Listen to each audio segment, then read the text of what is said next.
And we are live. Week 6 of the NFL,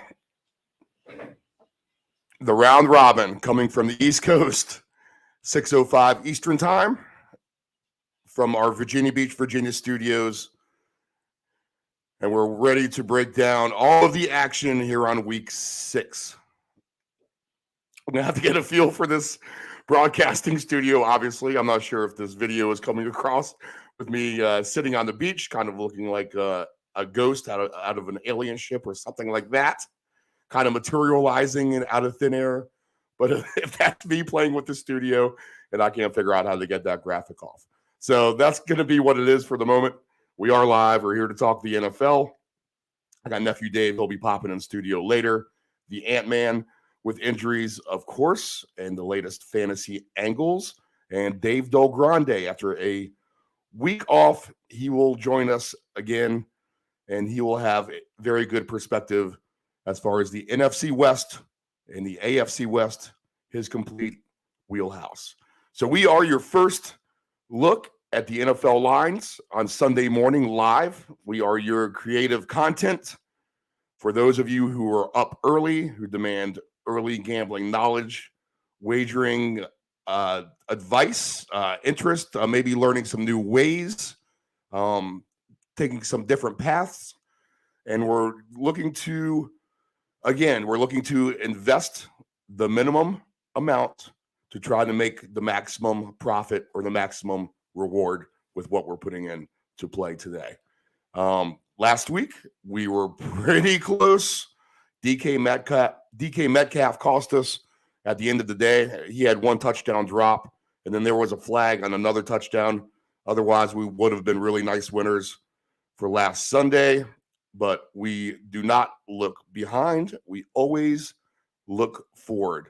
Now, Nephew Dave wants to start putting our picks on the whiteboard. So we'll go ahead and do that this week. We'll lock in maybe our 1 or 2 or 3 or 4 super best bets that we're going to go with, and we'll lock those in.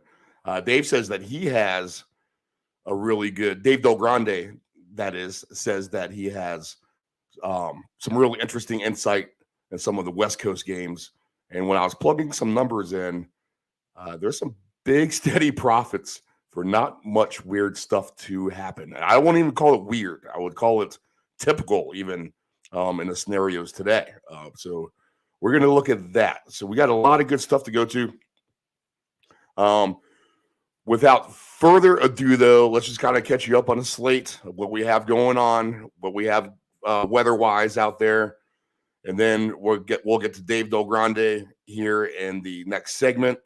And then everyone else will pop in the studio and we'll go play game by game, deep dive, see what we got, see what we can dig up, and see what we can go with there.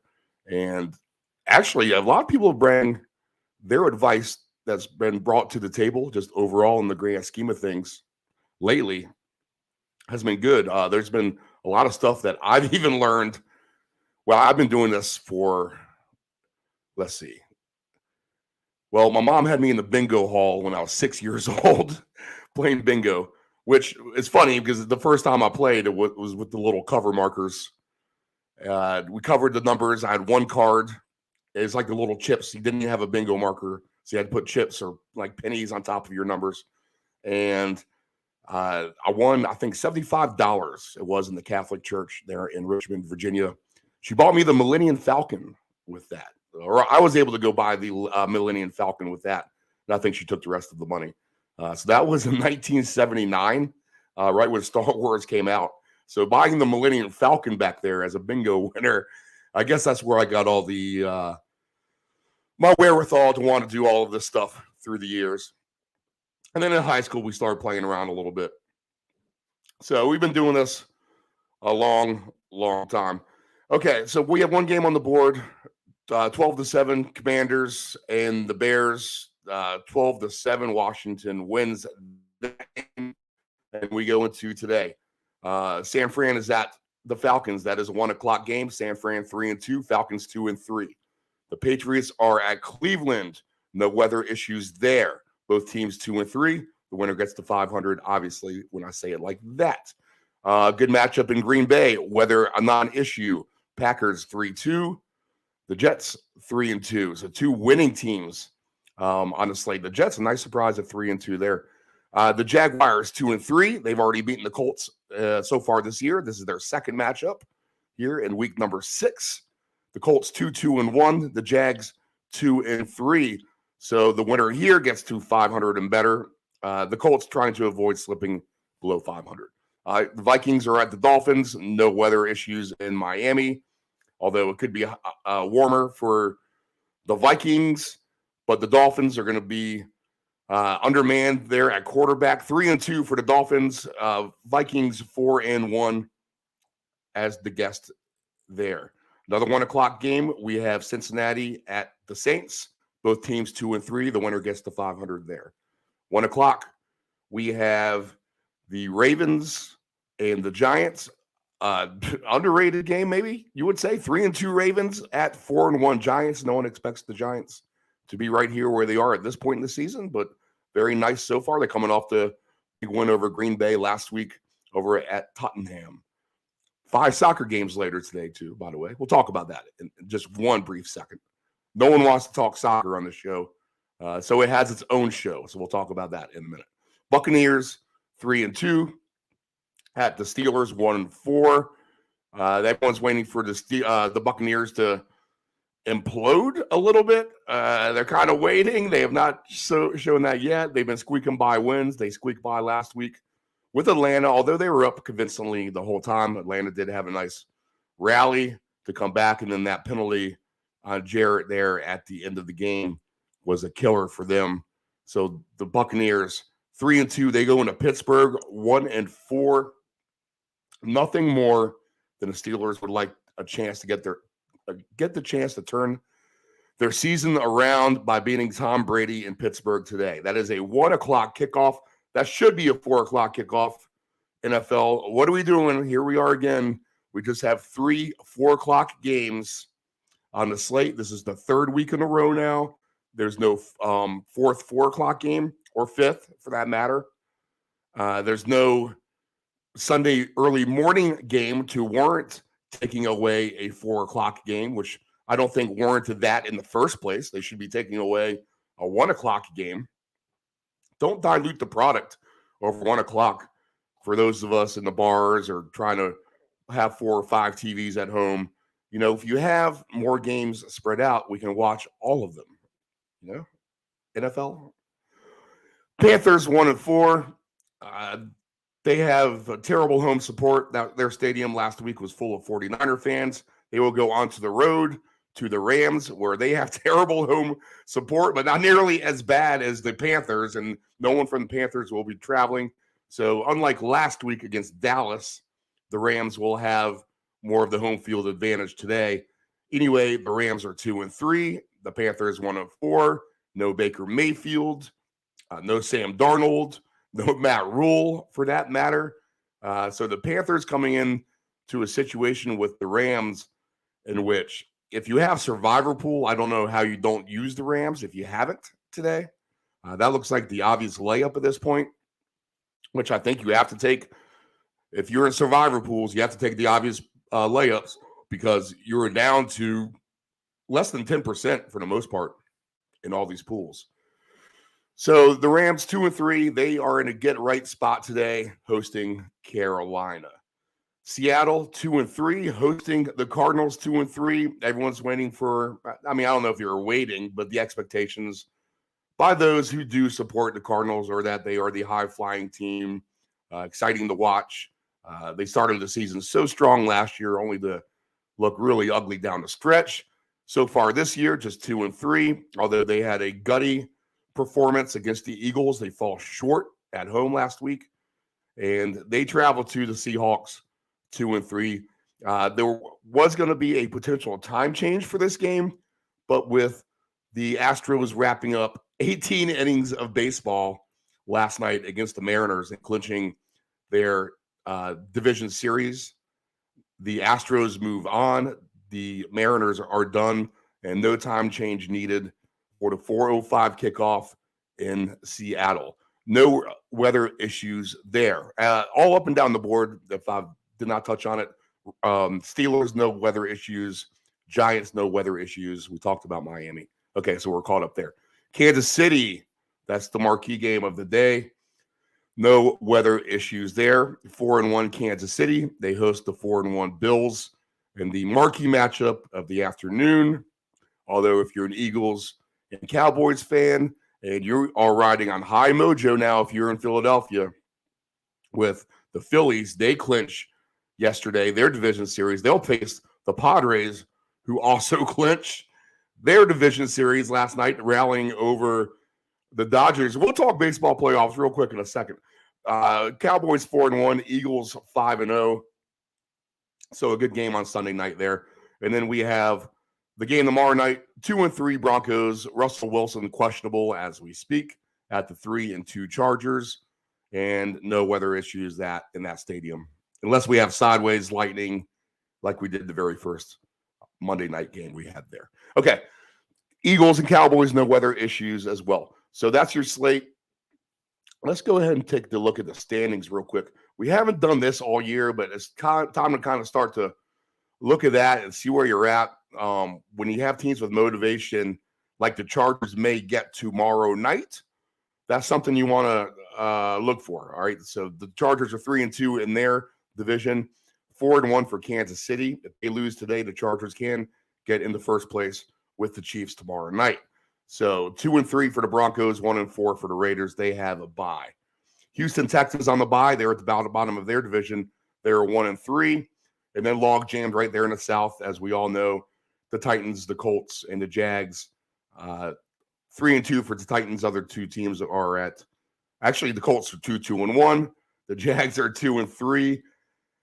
And Houston's 1-3-1. I don't think I've ever seen that. So technically, this would be a team ahead of another NFL team by half a game, ahead of another NFL team by half a game, ahead of another NFL team by half a game.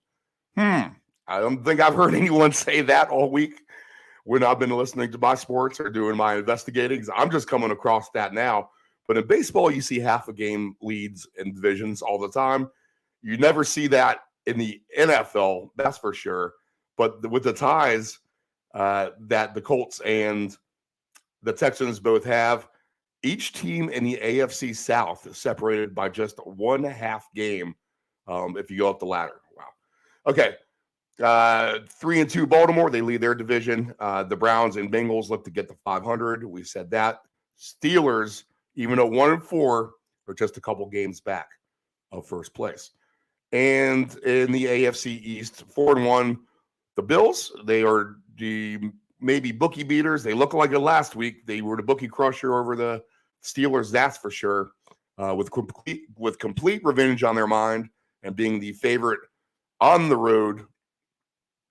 Buffalo is a 2.5-point favorite. Maybe we should have broken down all your lines when we go through that early menu. I was more focused on seeing what we have for weather. We'll get to all your lines. They're going to start moving here anyway.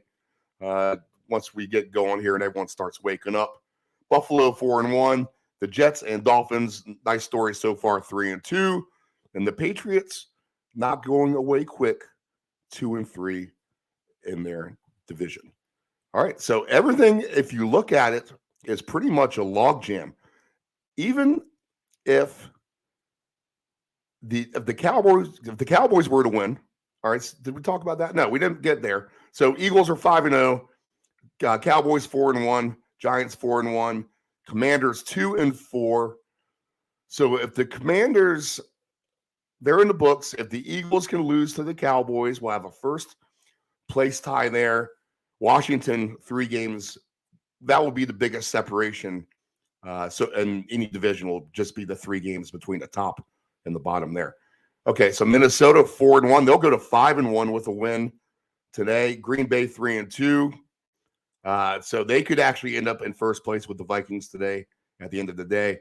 The Bears and Lions kind of fallen by the wayside. Lions have a bye. They're 1-4. They won't play today. Bears 2-4. All right, the Buccaneers, we talked about them in Pittsburgh. They're 3-2. They lead their division. The Saints might not have any wide receivers to play today. Looks like Olave is going to be out now with his concussion. So 2-3 for the Saints. The Falcons, they got a tough task at home with the Niners. They're 2-3, and Carolina is where they are. Actually, with Tampa with a win today, they can be 2 games clear of second place in that division, if we look at it that way. You figure the Rams are going to keep pace with the Niners at least. So if they get to 3-3, the Niners will be 4-2, and they'll trail by a game. Cardinals, same boat as the Rams, although the Rams do have the 1-game tiebreaker over them so far. And Seattle, too. If Seattle can somehow win today, can somehow win is a stretch to say it like that when they're playing the Cardinals. But 2-3 for Seattle. If they get a win today and get to 3-3, I think Pete Carroll takes that all day long. All right, so there's your slate. That's what we have coming up. And this is the round robin. You are on the Deep End Broadcasting Network. And we have coming up Mr. Dave Del Grande from the West Coast. We'll get to him shortly. So baseball playoffs, too. Yep, the Padres come back. They wrap it up last night. Also, the Dodgers, they are done for the season, so Vegas likes that. Yankees, they are going to be on the threshold of elimination today themselves. The Guardians are 2-1 in the series now after their win yesterday. The Phillies, they are in the NLCS. They will host the Padres, the other wild card team in the NLCS. So both the wild card teams getting home there. We have a nice ticket on Cleveland and on Phillies. So if those two can lock it together, then that will be fun. Okay, this is the round robin on the Deep End Broadcasting Network. Dave Del Grande next.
Pool, cloudy water. I thought this was supposed to be clean. Trust your swimming pool's water quality with a custom sand filter install. A clean, easy solution for your swimming pool operations. Contact Dependable Solutions at 757-354-5517. Control your alcohol. Don't fight. Don't drink and drive. Your one punch could kill someone. It happens. If you're behind the wheel, you may think you are fine, but then the other driver is under the influence of texting, and then you are done. Control your alcohol. Know your gambling limits. Don't ever bet what you can't cover. Wagering on sports is only fun when you do it the right way. Not every bet will win. When you get on a bad run, know it and avoid trouble. Know your gambling limits. It is estimated that 23% of car accidents each year involve a cell phone. That's 1.3 million accidents a year. Reaching for your phone, you are 4 times more likely to crash. Dialing on your phone, 2.8 times more likely to crash. And texting on your phone, you are 23 times more likely to crash. Attentive drivers are safe drivers. It is estimated that 23% of car accidents each year involve a cell phone. That's 1.3 million accidents a year. Reaching for your phone, you are 4 times more likely to crash. Dialing on your phone, 2.8 times more likely to crash. And texting on your phone, you are 23 times more likely to crash. Attentive drivers are safe drivers. Do you want to advertise with Deep End Broadcasting? Send us an email at deepend757@yahoo.com. That's deepend757@yahoo.com.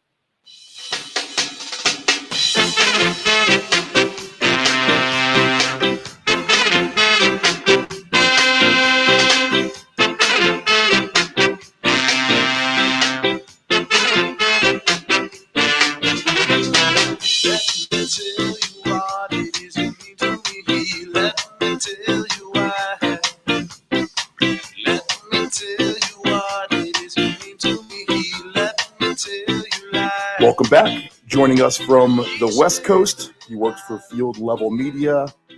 He is Dave Del Grande. He joins us again. Dave, how's it going out there on the West Coast? Beautiful time of year. Good weather here in the East Coast, too. We got a 70-degree weekend with no humidity, so very nice out here. Let me ask you this before we get to the games. Blanket generalized question. Analytics. When the analytics situation comes up late in the ball game, we'll throw out the example with the Chargers coach. He's the analytics king, maybe, of all the coaches out there. But he goes ahead and goes for 4th and 2, up 2 points late in the game. What's going through your head when you see that kind of thing start to happen on the field? Well, what's going through my head, and it's similar in other sports too, is the game has gotten really complicated. And like you said, you used to be able to count on your experience to get you through these situations. But in the old days, they didn't have 2-point conversions. In the old days, they didn't have all these righty-lefty analytics they have now in baseball. And this guy can hit in the 9th inning, but he can't hit in the 8th inning. And, these kinds of things that people are just waiting to, pile on you with if you make the wrong choice. I think that more and more what you're going to see, that we've already seen with one team this year, is these decisions need to be taken out of the hands of the coach. He has way too many other things to worry about. He needs, in baseball, I guess you call it a bench coach. In football, I'm surprised they don't have more of a, the game coordinator or the game manager or whatever you want to call him. Like one team does now, who just sits up there in the booth and says, "Hey, look, whoa, get the field goal team out there. What are you doing? We're up by 2. Make it a 2-score game." I mean, it's not really an analytical decision a lot of times. I mean, so much more goes into it. I mean, sure, it would be nice to go up 2 scores in a game like that, but at the same time, you got to be thinking, I've seen this way too many times where we give the ball to the other team. And heck, look what happened at the end of the Kansas City Buffalo playoff game last year. Who would have ever thought that Kansas City was going to march down the field and get that tying field goal, within a matter of just a few seconds at the end of that game.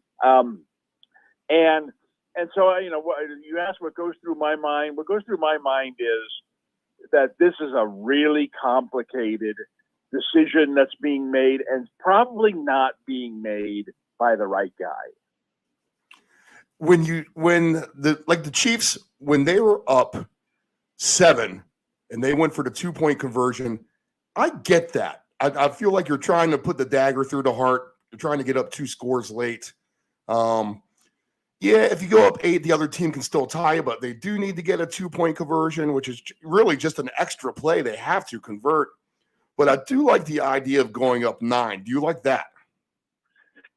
Again, there's two ways of looking at it. Number one is you get the standard extra point, and it becomes your insurance policy in case the other team comes down the field and scores against you. Because if they do, that's not simply enough.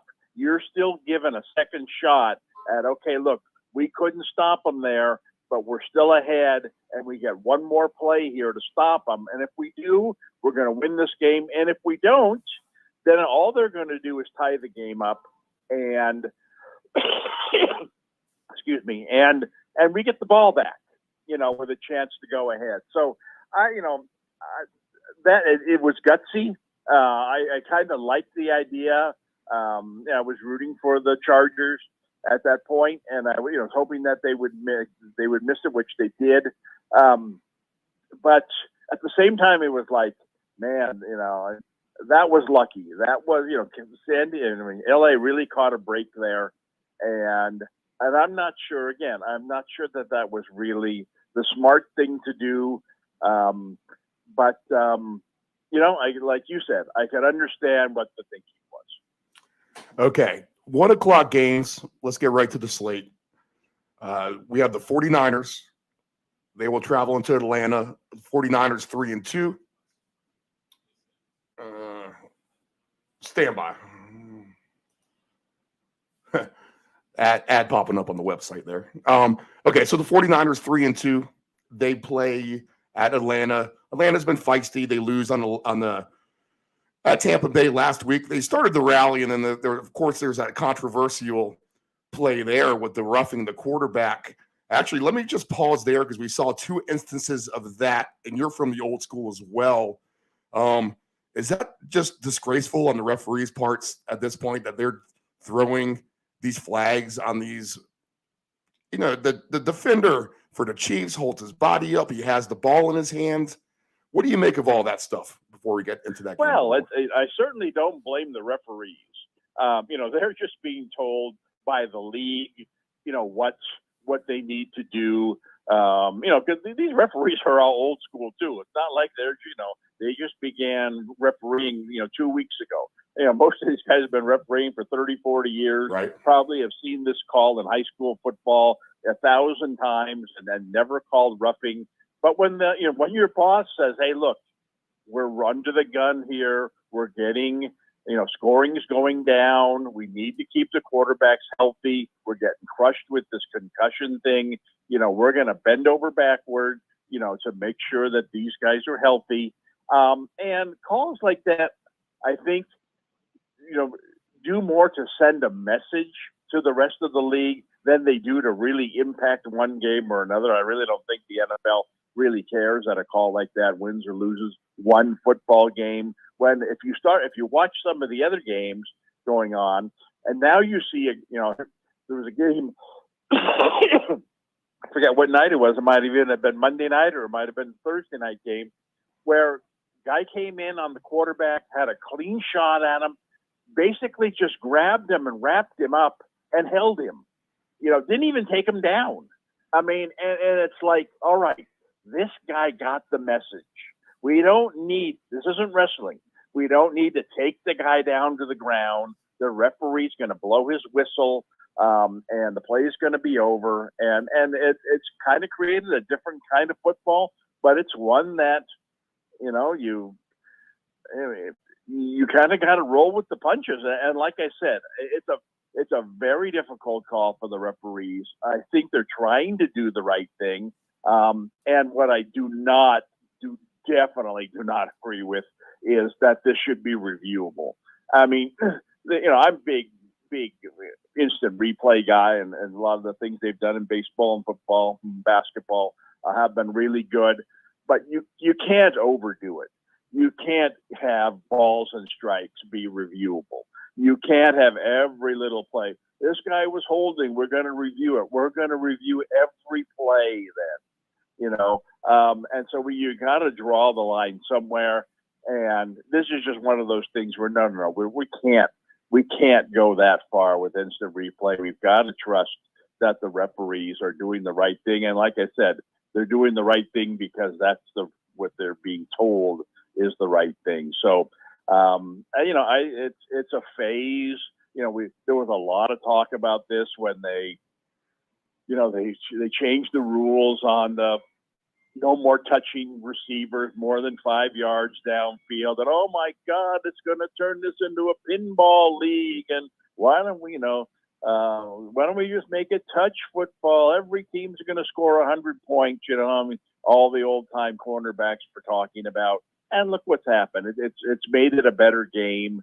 We don't see, well, except on Thursday Night Football, we don't see too many 10-7 and 13-10 games anymore. We're getting more fan friendly.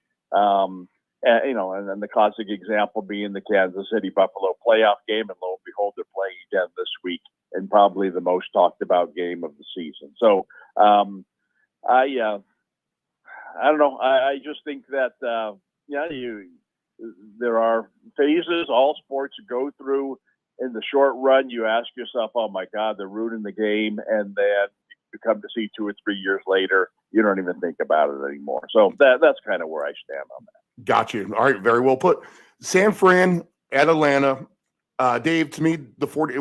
I think we're getting some clarity on some of these NFL teams. Atlanta, the jury's still out on them. They're a fun team, but I think the 49ers are ascending towards the top of the NFC.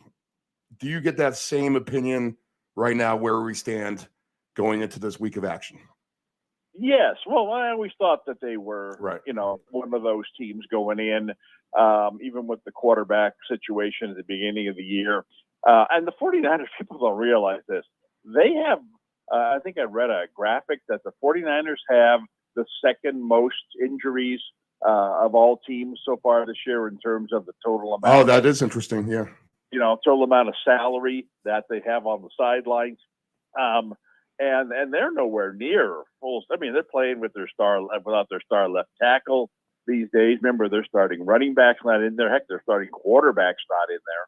On defense, they've got safeties out. I mean, they've got players injured right and left, and some are coming back and some aren't. But that's kind of football. But I think the 49ers will get a little healthier, hopefully for them, and which will make them even better. But I'm not sure we've seen a real change at the top of the NFC. I think going in, you would have said Tampa Bay, would be one of the favorites. You'd say the Rams, the 49ers, and the Packers would all be, among probably the top 4 picks. And, with the exception of the Rams, maybe, who are, obviously not off to a great start. I think they're all there, and then they will continue to be there. This particular game, I don't understand the line. The Falcons have been scrappy. They're, all their games, I think, have been within 6 points. Mm-hmm. And so they tend to hang in there.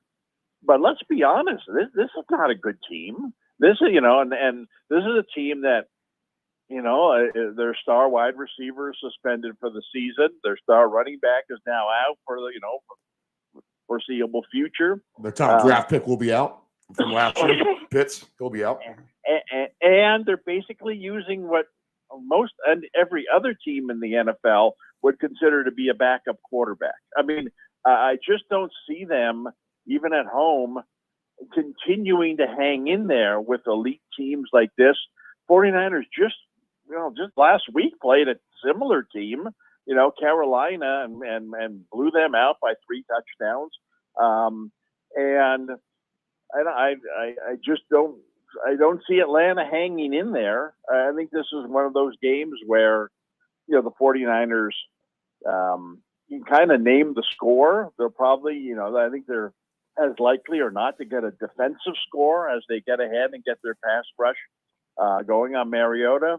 Like I said, Atlanta just doesn't have the web. Even their tight end, is out last week and hasn't practiced much this week, and who knows if he's going to play. I mean, they just don't have the offensive weapons to keep up with a 49er team that I think is, it can easily put up 30 points in this game. I just don't see how Atlanta is going to get 17. And so I think this could, another thing that, to look at in a game like this is normally you look at the schedule and you'd say, all right, 49ers just played a late Sunday afternoon game at Carolina. They went 3,000 miles to get home. They missed a day of practice. That now they're coming back out 3,000 miles the other way, missed another day of practice. And it's, the terrible schedule situation. But heck, that's not the way the game's played anymore. The 49ers stayed back east, at a nice resort in West Virginia, had themselves a little vacation. They're probably more rested than the Falcons are going into this game. I just think that I see the 49ers kind of like last week. I mean, last week Jeff Wilson had a rushing touchdown. Coleman, Tevin Coleman, who I think is going to be the 49ers' best running back here very soon, scored 2 touchdowns. Even Garoppolo scored a rushing touchdown that I think was called back on penalty. I mean, his team has scored 4. They basically had their backs and quarterbacks scored 4 touchdowns last week against a Carolina defense that I think is, considered to be better than the Falcons defense. So I think, I think there's a lot of positives on the 49er side this week. You can get paid 34-1 this week if you like Tevin Coleman for 2 touchdowns. So that's a big number. And the interesting thing is that while that's unlikely, first off, that the odds there are good.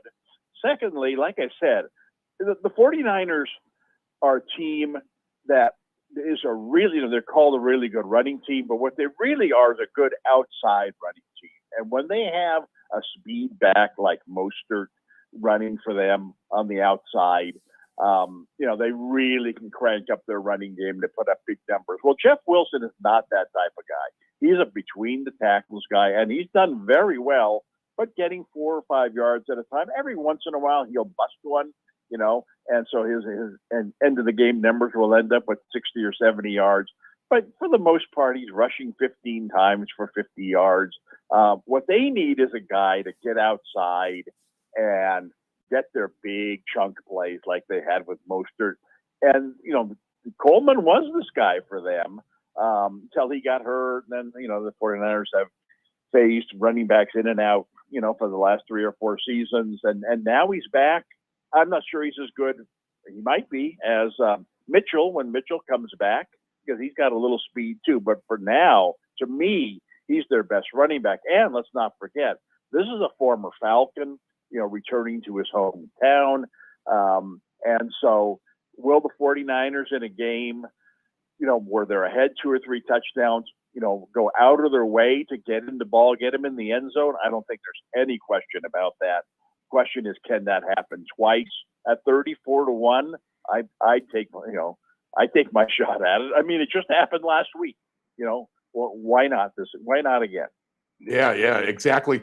And if the listeners out there, and I'm sure you're watching, Dave, it was just a sea of 49er jerseys in the Carolina stands.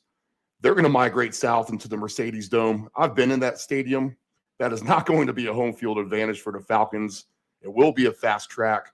And I would expect the 49ers to be out there, the 49er fans to be out there at full force too, to support the team. Absolutely.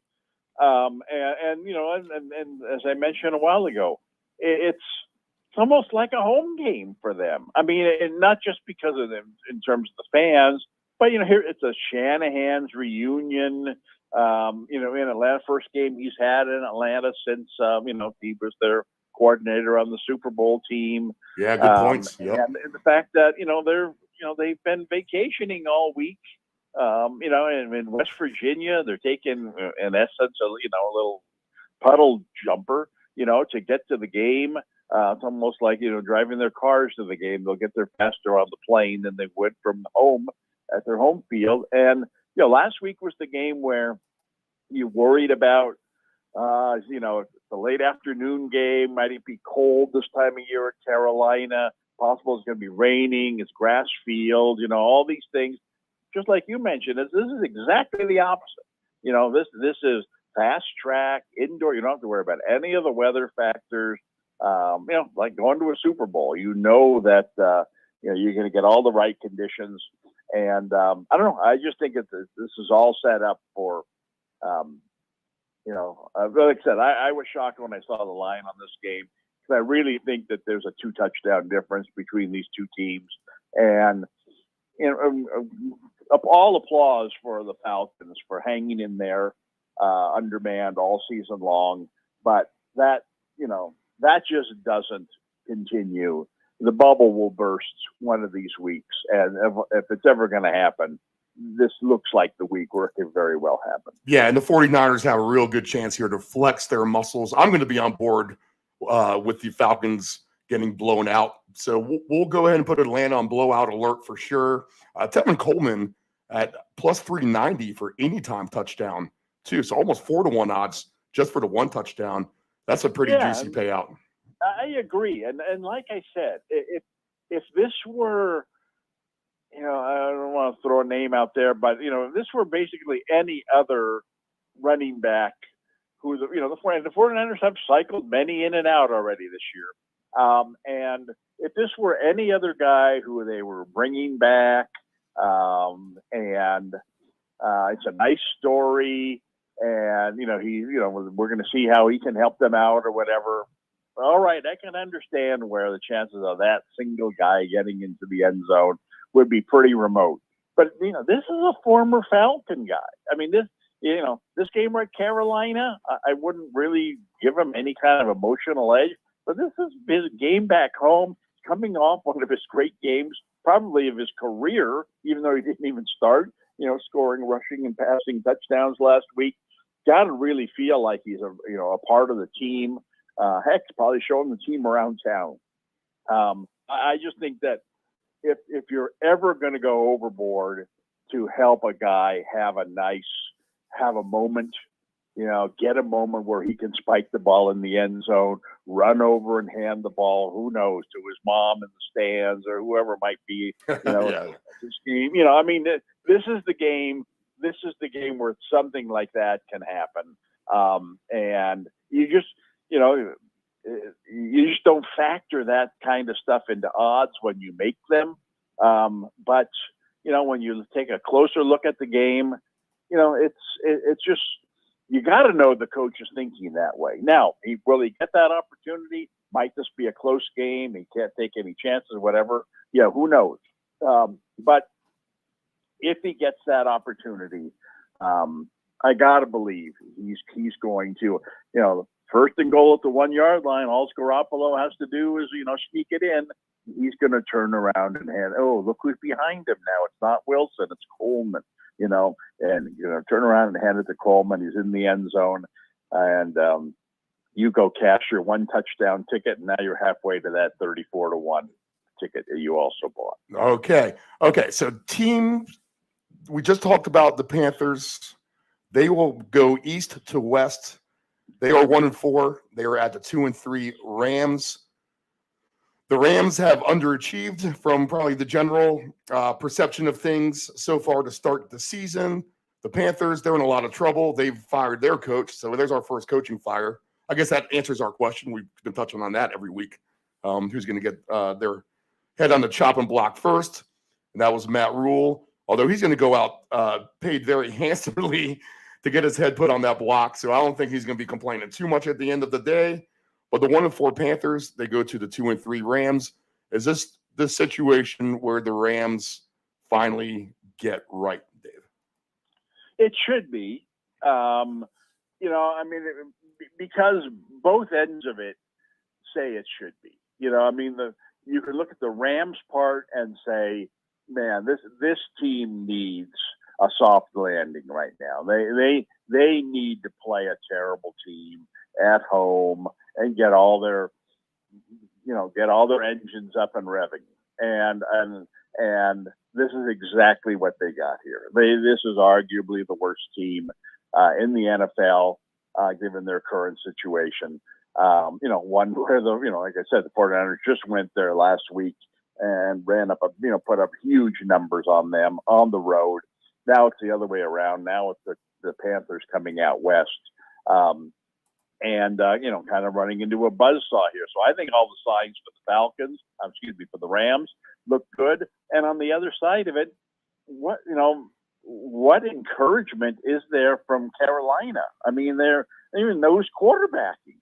They've got Christian McCaffrey, fortunately for them, who has stayed healthy so far. But even with McCaffrey, all the news is who's going to be the team that acquires McCaffrey from the Panthers, and it's just a terrible situation there.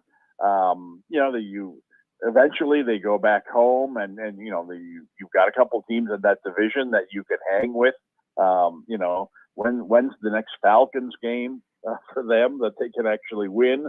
But this isn't that game. This is far from that, and I can't imagine that they really have any interest at all in making this trip out here. You've got you mentioned they've got this new coach where this guy comes in, and we've seen this before.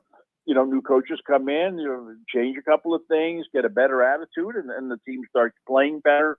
But even at that, it's a short week, and and what's the prize? You get to fly across the country to face the defending champion. So maybe next week is the week where Carolina shows up with a little more pride. Try as hard as they want this week. I just don't see them hanging in this game. And the Rams are in a stadium in which the away team, and we saw that last week with Dallas, can bring plenty of fans to kind of flip the home field to the away team advantage. That's not going to happen here with Carolina. They can't even get the fans in their own stadium. And the -10 for the Rams, it does look really, really cheap, just to lay 10 points to beat Carolina at home. Over-under is 41.5. If you like the Rams on a super blowout to win by 3 touchdowns, 2.5 to 1 to win by 20 points, I could definitely see that as well. Any good fantasy angles you're going to look at for this game? Well, in a blowout, you would think it would favor the running game, and when that's the case, you have to look at, well, is this going to be one of those things where one guy gets a lot of carries in the first half, another guy gets a lot of carries in the second half, and you don't really get the full impact of it? Well, Akers, I guess he has personal problems. He hadn't been playing much anyway, but he's not even there this week. So this is basically all Henderson, all the time this week, and I can see him playing even well into the third quarter, heck, maybe even to the start of the fourth quarter, as the Rams, ahead 31-3, or just winding down the clock and turning around and handing them the ball. And so he's someone who I can definitely see, possibly breaking 100 yards. Very good candidate to score 2 rushing touchdowns. I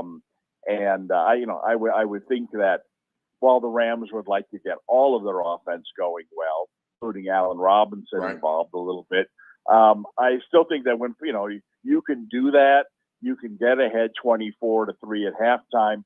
But at that point, you stop throwing the ball to Kupp, you stop throwing the ball to Robinson, you just turn around and you hand it to who's ever standing behind you. And I just think that's going to be Henderson way more than you would expect from a starting running back in this type of situation. So I think he's got a real good chance to put up big numbers. In a league full of very talented wide receivers right now, is Cooper Kupp the best one? Yes, I would say so. And there are others who are starting to emulate that style a little bit more, which is making them more effective receivers. I think this is what Diggs has done very well in Buffalo. He's the first one that came to mind, to be honest. He's someone. He's someone who, like Kupp, has become a dual threat kind of guy. Not only a guy that could beat you down the field a little bit and runs well when he catches the ball, but also someone who you see they throw the quick bubble screen to him. They throw he's almost unstoppable on like the quick slant in type patterns. And I think this is where Davante Adams, I think, has this kind of potential too. But so much of it is this the way your team is set up to play. In Green Bay, that's the way Green Bay plays. I mean, Aaron Rodgers never throws the ball more than 10, aerial yards at a time.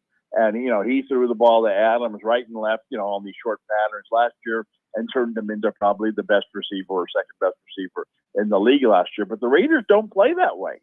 And so you're seeing Adams scoring a lot of touchdowns on deep balls, but, not catching as many passes as he did before. And this is kind of where, if you're going to compete with Kupp and for the honors of the, top pass catcher, you need to be catching 5 or 6 of these short ones to complement the 5 or 6 of the longer ones that you're getting. That's what really puts you over the top. And I think Diggs is the best guy at that, next to Kupp. I think, certainly Jefferson is a great receiver. I think that, what's his name from the Cowboys, is another, CD another Lamb. real good. Yeah, Lamb is Yep. another really talented receiver like Devontae Adams as well. Tyreek but Hill. they're not. Well, Tyreek Hill, I think, is unique. Tyreek Hill is he's you get the ball in his hands and you hold your breath. The concern about Tyreek Hill this year was, how much of him was being made, manufactured by playing with Mahomes, and we're starting to see that maybe not as much as we thought. Or the opposite in a way, to be honest. Yes, but Kansas City's got a nice thing going offensively now, even without Hill. I think that, and unfortunately in Miami, they got quarterback issues there a little bit now. So you have to wonder if that's going to wear on him. So he's remains the number one, downfield threat, I think, in the NFL. But again, if you're just looking for who are the top receivers all around this year, I think you would go with Kupp number one, but I would put Diggs at number 2. Okay, teams with buys: the Lions, the Texans, the Titans, and you talked about them, the Raiders. Obviously, and we hear it all the time, teams want to go into their bye week on a win. That is obvious. But the Raiders, where they sit right now at 1-4, this bye week probably comes at a really good time, Dave, right? So they can maybe just take the week off, try to reset their season, salvage what they can. Is this the best week right now for the Raiders to have a bye, considering where they stand? Well, I think, like you said, it would be a lot better off had they won that game last week. But the thing is, they were right in there. They've had a lot of these games this year that they coulda, shoulda, won. They had a very tough schedule. I guess that comes with the territory when you're playing in the AFC West. But it's got to lighten up at some point, and that I think is going to be as important for them as the bye week. You get a rest here, but not only do you get a rest, but you look at their upcoming schedule and you see, oh, thank goodness, no more Chiefs in there, no more Chargers in there, and you see that you've got a chance to turn things around really quickly. So now it kind of gives you an extra deep breath as you're resting and recuperating here a little bit. I think it'd be one thing if you're 1-4 and you look at your schedule and it's like, oh my God, we got Green Bay, Tampa Bay, and San Francisco the next 3 games. We're going to be 1-7. Why are we even coming back from the bye? But no, that's not the way it is for them. I think they could look at their next 3 or 4 games and say, you know what, we can go 3-0, 3-1 in this stretch and get right back into it. And we've already proven we're good enough to compete with these good teams. So I think that, yes, I think that this is a good time for them. Like I said, not just for the physical aspect of it, but for the mental aspect of it as well. Okay, let's go up to the Pacific Northwest. A pair of 2 and 3 teams. The Arizona Cardinals, they had a nice kind of rally against the Eagles last week, but it falls short. The Seahawks, they can't stop anyone on defense. I don't think they can stop Kempsville High School down the street on defense. So an opportunity for Kyler Murray to really try to get this offense cranked up. I think if you told Seattle that they would be at home with a chance to go 500 at this point in the season, they would probably take that at this point. Running back Penny is hurt, though, so that's going to be something to look at. This might be a scenario where the Seahawks are in the same boat with the Falcons. It's time for that bubble to burst, like you said. What do you see in this Cardinals Seahawks game up in Seattle on Sunday? 4:00 kickoff. Well, I'm no big Cardinals fan, so I can't imagine them going. This kind of reminds me of the opening game when Denver went to Seattle, and all the talk was on Denver, and they're going to be so improved this year, and the new quarterback, and Seattle's terrible. And Seattle found a way to not only to hang in there, but got a couple of breaks and ended up winning that game. I can see this game being very similar. I really don't think Arizona is necessarily, they're probably you would call the better team here, but not, this isn't San Francisco going in there. This isn't the Rams going in there. This is Arizona going in there. And I can see Seattle, given how they played this year, thinking that they can compete in this game, possibly pull one out like they did the first game. I think this is going to be an entertaining, tight game. It's also one where, from a fantasy perspective, it's a weird running back game because, like you said, fantasy owner nightmare is splitting carries, running back by committee, and so many teams are doing that these days. And that wasn't the design in Arizona this year because they thought Connor's kind of one of these durable workhorse running backs, but he's injured now, and Benjamin has now become their starting running back in a very, very, very good spot. Like you said, Seattle isn't stopping a whole lot of people, and when you got Kyler Murray to worry about, you've always got a guy or two worrying about where's Kyler Murray going. Next thing you know, you have Benjamin's running around the end on you. You got good speed. He catches the ball. He could be, the running back surprise of the week this week. Certainly, if you doubt anybody drafted him in fantasy, you'd be brilliant if you were a Cardinals fan if you did that. But if you picked him up off of waivers, liking the situation, well, this is no time to hesitate. This is the time to get him in there because this could be his best game of the year, even as it's really his first game. Seattle's the same way. Seattle is. You mentioned Penny. He's done fairly well this year. He had one monster game, but now he's injured, and at just the time where it appeared that Kenneth Walker, the guy they've been touting all preseason, is going, he's going to come in, he's going to steal Penny's job. They're at least going to split carries. Last thing we wanted to hear. But now that Penny's out of there and Walker's healthy, we get to see him on full display this week. And while Arizona's defense is certainly better than Seattle's, this is a team that likes to run the ball in the games where they're competitive. I think Walker has a chance to also to put up very big numbers in this game. I think that these are two guys between Benjamin and Walker who I think are as likely as anybody in this game to score touchdowns and possibly multiple touchdowns in a game where I don't see this game being 20-17. I think it's more likely to be 30-27, like so many Seattle games have been. That's all they've and been. If that's the case,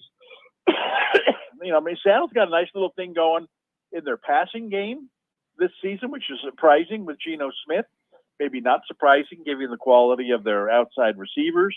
So that that's another thing that if Arizona's going in there to stop Seattle this week, they're not really thinking about, well, who's this backup running back they got in there now? No. They're thinking about, how are we stopping this guy on the outside? How are we stopping Lockett?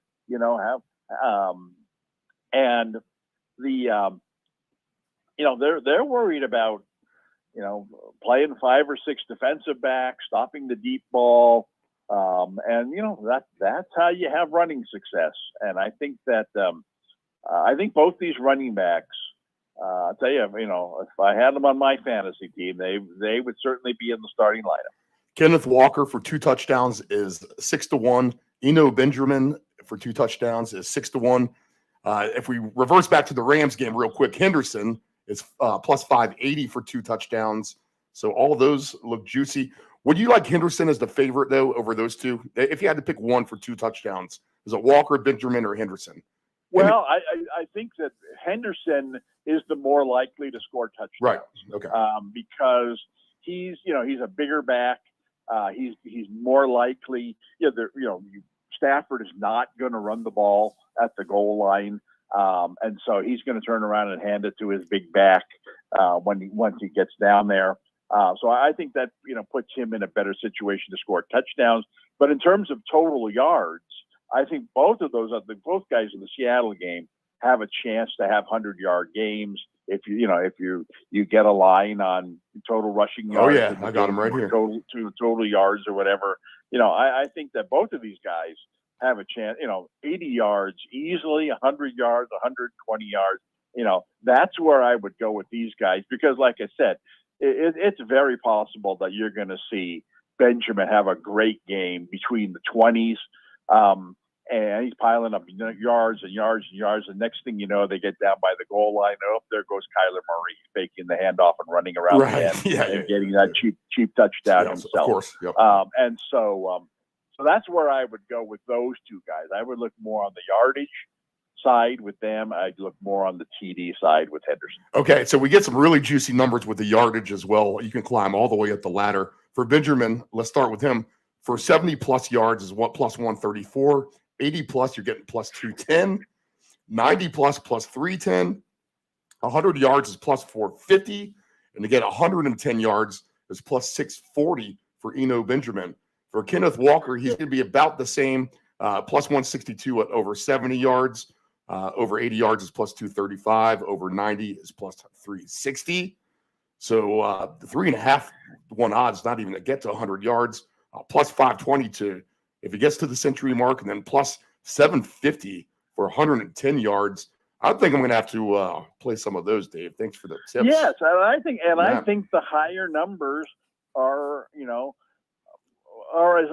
let's be honest. These are, especially Benjamin, backup running backs. I mean, would it be totally shocking if Benjamin carried the ball 5 times for 11 yards in this game? It wouldn't be totally shocking. Because that's kind of who he's been his whole career. But when you look at Seattle's defense and you look at the matchup with a speedy guy like this, it's like he's got a 40 or 50 yarder or maybe even 2 of them in him this week. And if you give him a 40 yarder and a 50 yarder in this game without even getting into the end zone, there's 90 of those yards you're talking about. Now, how's that 110-yard game looking? Now how's that 120-yard game looking? And I just think that he, especially him, because I think he's more, I guess Walker is a breakaway threat as well, but I trust Arizona's defense a little bit more. I don't trust Seattle's defense at all. I just see that, I can just see Benjamin busting off a couple of those long runs where all of a sudden you look up and you say, wow, last I looked, he had 8 carries for 21 yards. But yeah, now he's run 40 and 50 yards the last 2 possessions, and now he's up to 14 carries and 112 yards, and he didn't even blink. Cha-ching, let's go, live through the cashier's window on that. So, those are nice. To get him at 70 yards at whatever you said, plus less than 2 to 1, no. I mean, that doesn't entice me. One more long run, and you're telling me you're going to give me, whatever 3 or 4 times more the odds. I'll take that. I'll take that risk and run with it. This is why I like this show, because this is fun.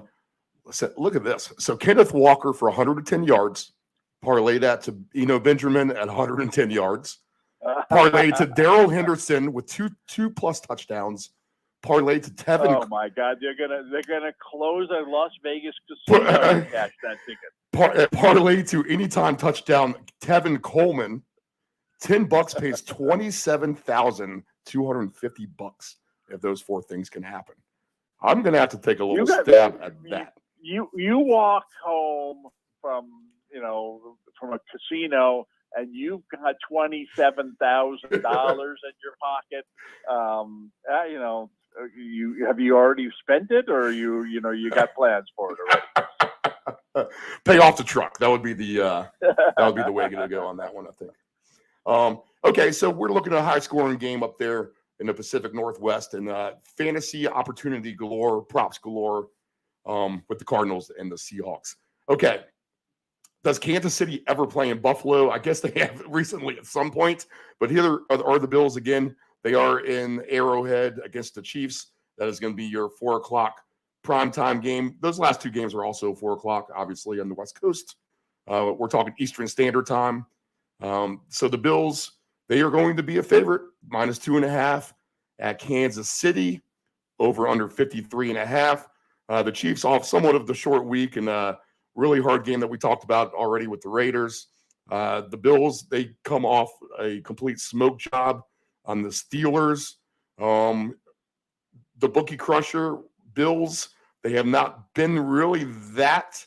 They played some of these games close to the vest until last week, but now they go into Kansas City. Of course, Josh Allen's going to have memories of the playoffs on his mind, but that's going to be a very loud, great atmosphere. Then a lot of fun to watch this game. I think is this a close game, Dave? Do you see this as a close one, or can I do? Okay. I think these are two. I wasn't quite sure going into the season what to expect from Kansas City. I expected that we talked about this, the Raiders and the Chargers, closing the gap on them. But that they were going to miss Tyreek Hill. He didn't really have that great a running game. But oh man, I mean, Patrick Mahomes just finds a way to make it happen, and Marquez, Scandling, and just the Nicole Hardman. I mean, who are these guys? And he, this isn't, one of those teams where, well, if we stop, so-and-so on the outside, like Buffalo, if you go, you face Buffalo, you think, well, if we stop Diggs on the outside, we got a chance to slow these guys down, which isn't necessarily true with Buffalo, by the way. But in Kansas City, you might think, well, if we slow down Kelsey, we can slow these guys down. But even Kelsey didn't do anything for the first 3 or 4 weeks of the season, first 3 weeks anyway, and until exploding last week and getting all those touchdowns. But they throw to the back, they throw to the second tight end, they throw to 2, 3, 4, 5 different receivers, and they've they might have gotten off to a bit of a slow start this year, but they seem to be rolling offensively on all cylinders now. So that's what makes this such a great game, is that Buffalo, we've seen Buffalo all year long. They've been in high gear since the very first snap of that Rams game. The one time where they looked kind of human was in the first half of the Baltimore game, where I watched that, that game when I was like, whoa, what has happened to Buffalo? They look terrible. I think they were losing 20-3 or something. 17-0 or something like that. Yeah, that was the Green Bay game. And then all of a sudden, the second half, it was like, oh, okay, Buffalo's varsity just showed up, and then all of a sudden, even Baltimore, couldn't stop them, and Buffalo ended up rallying and winning that game against a pretty good team. And I just think that they're, we remember the end of the Kansas City Buffalo game from last year, where it just turned into a complete fireworks show. And I don't remember the details of that game, but I'm guessing my recollection is that the halftime score of that game could not have been more than kind of an average NFL game, 14-10, maybe 17-10, something pretty normal. And then in the second half, especially in the fourth quarter, just exploded points wise. And you look at the final score of that game and you think, wow, that was just a complete shootout from play one. But I'm not really sure that it was. Right. Yeah. But like I said, I think that I don't see any reason for either one of these defenses to be the hero this week, unless it's someone intercepting, a pass on the last play of the game, of a 34 to 33 game. I think both teams are going to be able to put up big numbers. I don't think either one of them is going to run the ball much effectively anyway. And I just think it's going to be a complete quarterback shootout. And, which quarterback gets that fourth touchdown pass? Because, they wouldn't be surprised if they both had three. And who has the ball at the end. And I think it could go either way. I think that, certainly Gabe Davis really gives Buffalo a second dynamic option on the outside. And of course, the way the quarterback runs the ball around, he's like having an all-star running back on that team. So I think we've talked a lot about running backs so far in our analysis. This is not a game to be talking about the running Right. backs. Yeah. This is one where, can you get a quarterback for 4 touchdown passes? Can you get a total of 7 touchdown passes among the quarterbacks? Mhm. What can you get, in those types of odds? Because I really think that I'm not saying 51-48 here, because like I said, it's quite possible there will be no rushing touchdowns in this game unless it's Allen, sneaking one in or whatever, So, if there are 7 touchdowns in this game, and 7 touchdowns is only 28-21, they could very well all be passing. So that's, I wouldn't, based on what I'm saying, I wouldn't be thinking, oh my God, he's talking about, 48-45 game. I'm not sure these two teams are too good for that. But I do think that, like I said, I wouldn't be surprised if there were 7 touchdown passes in this game and maybe 8 total TDs in a game where the final score is, 31-27. And I could very well see, even at halftime, it being something like 21-21, 24-21. They really get off to good starts. Could I talk you into 10-1 odds to get the 75 total points? No. Okay. No. I just think that, again, these teams, this isn't the Seahawks and the Lions playing. These are two teams that, if you're going to be a Super Bowl contender, and both these teams are, you can't be terrible on defense. I mean, I don't care who you're playing. And like I said, I wish I had the box score from last year's game, because this what tends to happen when when we saw this in the Buffalo game against Baltimore, is when one thing happens in the first half, the opposite happens in the second half when good teams play. And that could very well be what happens here. Like you said, well, if the halftime score is 21 all in this game, well, I'm telling you right now, the final score is going to be 31-30. It's not going to be 42-41. It's just, they'll go in at halftime, they'll figure out what's going on. They'll put an extra defensive back in there. They'll force the other team to run. And next thing you know, they'll play a scoreless third quarter. Or the opposite, probably like, last year's Kansas City Buffalo game, where they went in at halftime. It was a reasonable score. Probably both teams complained that they weren't doing enough offensively. And then they came out in the second half, and next thing you know, there's 40 more points scored. So I just don't see there being, 30 points scored in each half of a game of this magnitude. It's almost one of those games where it's just almost as fun just to watch without betting. You don't really need to take a betting angle. You just kind of sit there and appreciate that you have these two good teams going at it. Well, there is, again, there's so many different things that you can bet on these days that there will be something, and that's, something that I've always thought about. And when you're thinking of making a bet on a game, think about how you think the game is going to unfold. And not just in terms of, the final score of the game or whatever, but how many times is Buffalo going to run the ball in this game? Maybe less than 15. And how many times is Kansas City going to run the ball in this game? Probably less than 15. And excuse me. So what ends up happening is, you have Allen and Mahomes throwing the ball probably 5 more times than they would in an average game. They'll be throwing the ball 35 to 40 times apiece. And if those two guys are throwing 80 passes in a game, well, there's going to be some numbers that emerge that are bettable. And I just think that, something like, will there be two receivers who over 100 yards in this game? Will there be two guys who catch 10 or more passes? Will there, whatever it is, will there be a total of,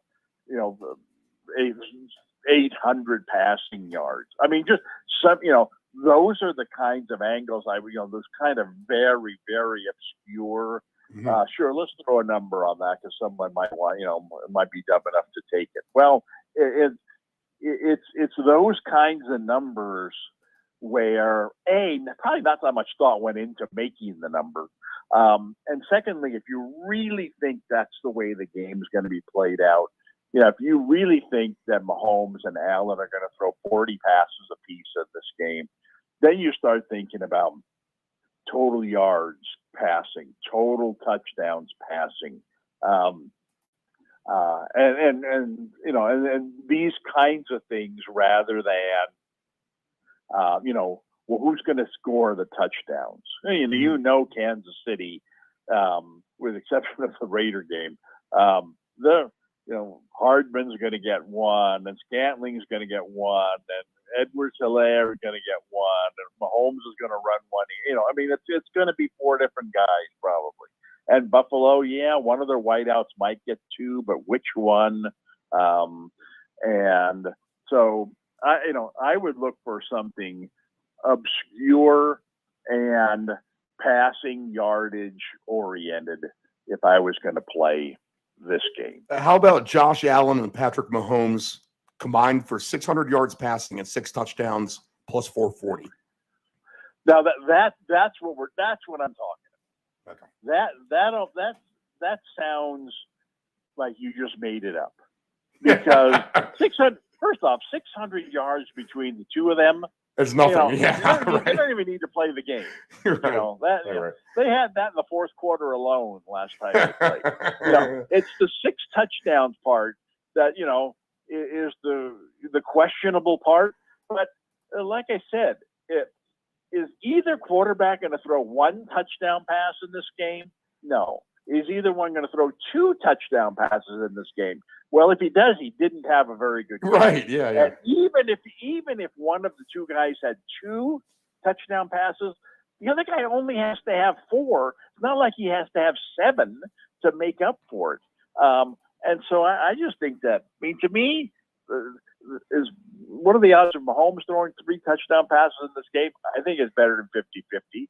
What are the odds of Allen throwing 3 or more touchdown passes in this game? I think it's better than 50-50. And when they're both better than 50-50, and the number on that you just laid out there is a 6, well, I think that is going to be, I think they're going to go over that, and we already talked about it. I think easily they're going to go over the yardage total, but that's exactly what I'm talking about. That's the kind of thing where you look at this game, and then, like I said, when Buffalo hands the ball off to the running back on the first play of the game, and then you start thinking, oh my God, why did I play the over on all those passing yards? And then you realize, geez, they're not even playing a running back anymore. Why did they bother running at the first play of the game? They've run the ball for 2.5 quarters. And so I think that, if that play right there, 606, I think that my only concern would be snow. I don't think that's in the forecast. Right.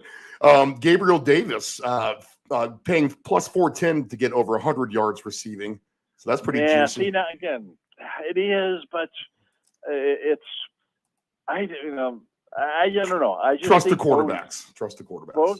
Both teams, have, you go in to play Buffalo, and you got to stop their outside guys, and that's going to open things for tight ends. That's going to open things for a third receiver. That's going to open things for the ball swung to the running back. I just think that the way that, I mean, sure, it could happen, but I think Kansas City goes into this game thinking we're not going to let these outside guys kill us. And when that's the case, and you're talking about good teams, I hate to bet into that. Okay, so if we're going to take that angle, then how about Dawson Knox? He's yet to have his breakout game, quote unquote, for the season. To get 60 yards, he's 4-1, just 60 yards receiving, plus 630 on 70 yards, and plus 880 if he can get all the way to 80 yards. Do you like Dawson Knox tomorrow? Yeah, I mean, I've mentioned I try to stay away from yardage on any of the receivers in this game. But if I were going for anything, it would be somebody like that. Pick Buffalo's third receiver or pick their tight end. Somebody like that who gets single covered the entire game, and especially when you're only talking about 60, 70 yards total. How many times have we seen this, especially with someone like Kelsey? He's single covered by the middle linebacker over the middle. They throw a lob it over his head. He's got it. He's got 25 yards of open space in front of him. Next thing you know, he's got one catch for 40 yards, and you're more than halfway towards your ticket cashing. So I would go in that direction rather than to go with one of the big names. 10-4. Okay, last game, Monday night. Denver is at the Chargers. The Denver fans have had enough watching their Broncos in their own stadium, so it'll be interesting to see what kind of draw they bring to Los Angeles.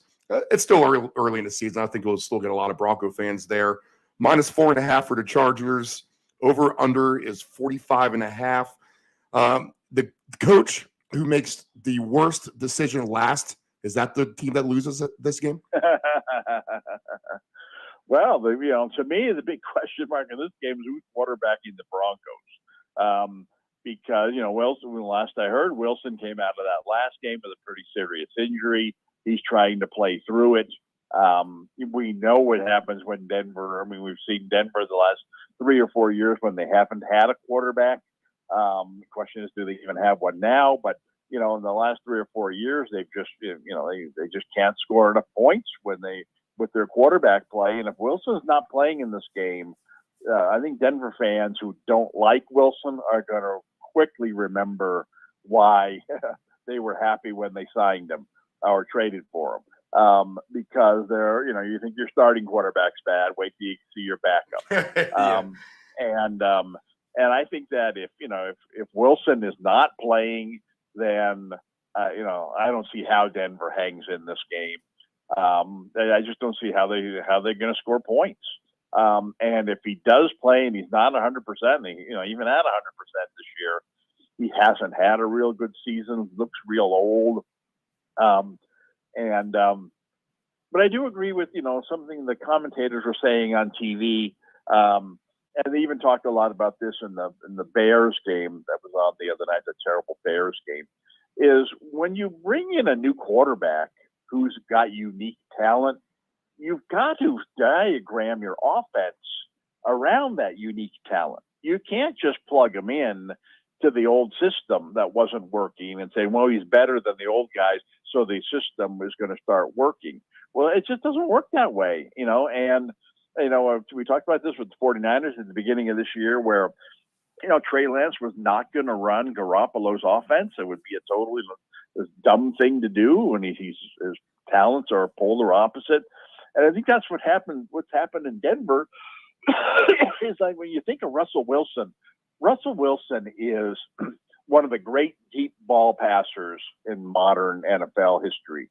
And the way he does it is not by standing back in the pocket at 5'9" or whatever he is and throwing the ball, over the top of 6'7" linemen. It's by escaping pressure, getting away, running with his looking downfield. And then Seattle's always had good deep, guys that can get open deep and throwing the ball deep. Well, it's almost an unscripted kind of way where he's been successful. And Denver's put him into a very scripted offense. And plus, he doesn't seem to have the same escapability that he's had in recent years. And without that, he's not going to be the same quarterback. And so, I think he's partially to blame for his poor start, but I think Denver's offensive scheme is at least as much to blame. And like I said, and if you think Wilson's been doing bad, wait till you see the guy they put out there this week. Now, I don't know. Like I said, I don't know who's quarterback in this game. And if I saw that it wasn't Wilson, then I'd feel a lot better about the Chargers really naming the score. And they're not going to put up 40 points against Denver's defense. But Eckler has turned into, finally, for fantasy owners who drafted him in the first round, into the superstar running back that they had hoped he'd be. The last couple games, he's been incredible. This defense is better than what he's seen in those games, but he's unique. He's not someone who you hand the ball to him between the tackles and he needs to run over your nose guard.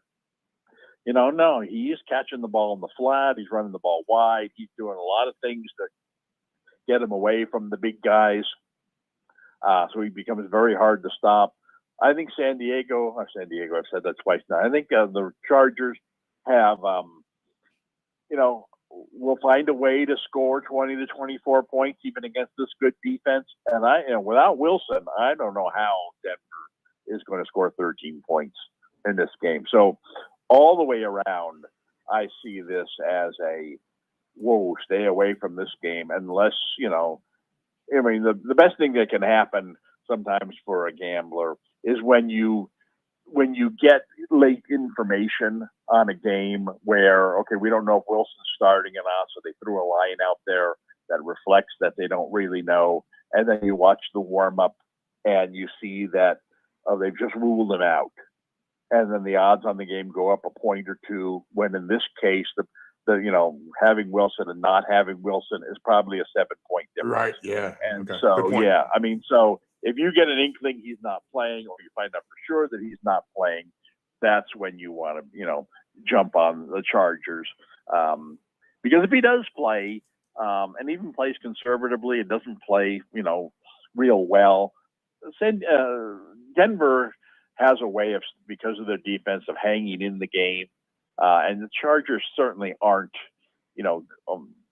running at full speed right now. As overall offensive, the passing game is not as good as it will be at some point. So I can see Denver hanging in there if they have hope based on their quarterback. If they have no hope based on their quarterback, then eventually that'll cave and they'll lose this game by, 10 to 14 points. Okay, so we'll keep an eye out for that. Russell Wilson, questionable for the game. We'll just good point. Let's take a look at that maybe more on Monday. They don't even have the player props out for this game or any kind of touchdown scores. And that's like that at this point. And that's and I think that's part of what the line on this game to me indicates that people think that Wilson is going to play. But I think a part of that is the fact that the game is on Monday and that, the extra day is going to do him wonders. Last I heard, the injury was kind of serious. I'm not sure one day is really going to matter. And so I think in the end, you'll see that he doesn't play in this game. But it's dumb to go blindly into something like that. Let the news come out, because like I said, I think they'll adjust the line in this game when news comes out, but I don't think, our memories are short. We don't realize how bad Denver's offense was before Wilson got there, and it's going to revert right back to that, if he doesn't play. And you might get the perfect storm as well. If Russell Wilson is out and Buffalo does beat Kansas City, that's going to be a big opportunity for the Chargers to find their way back closer to that top of that division. The fact, if they were to lose this game and go 3-3 and Kansas City would win, then what we thought was going to be a really good, tight AFC West is going to be a little bit more spread out than we thought at this point. Okay, so we'll keep an eye on all that. Dave Del Grande, Field Level Media, we appreciate your time. Thanks for breaking down all these games, and we'll talk to you next week. Absolutely. Okay, have a good one. We'll be right back after this.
want to advertise with Deep End Broadcasting?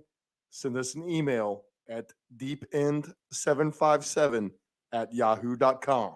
That's deepend757@yahoo.com. Know your gambling limits. Don't ever bet what you can't cover. Wagering on sports is only fun when you do it the right way. Not every bet will win. When you get on a bad run, know it and avoid trouble. Know your gambling limits. Dependable Solutions can provide all voiceover services for your advanced audio production needs. Think of us as an inexpensive option, no matter what the size of the project is. From one-word cameos to full script productions, contact Dependable Solutions at 757-354-5517. Do you want to advertise with Deep End Broadcasting? Send us an email at deepend757@yahoo.com. That's deepend757@yahoo.com. Control your alcohol. Don't fight. Don't drink and drive. Your one punch could kill someone. It happens. If you're behind the wheel, you may think you are fine, but then the other driver is under the influence of texting, and then you are done. Control your alcohol.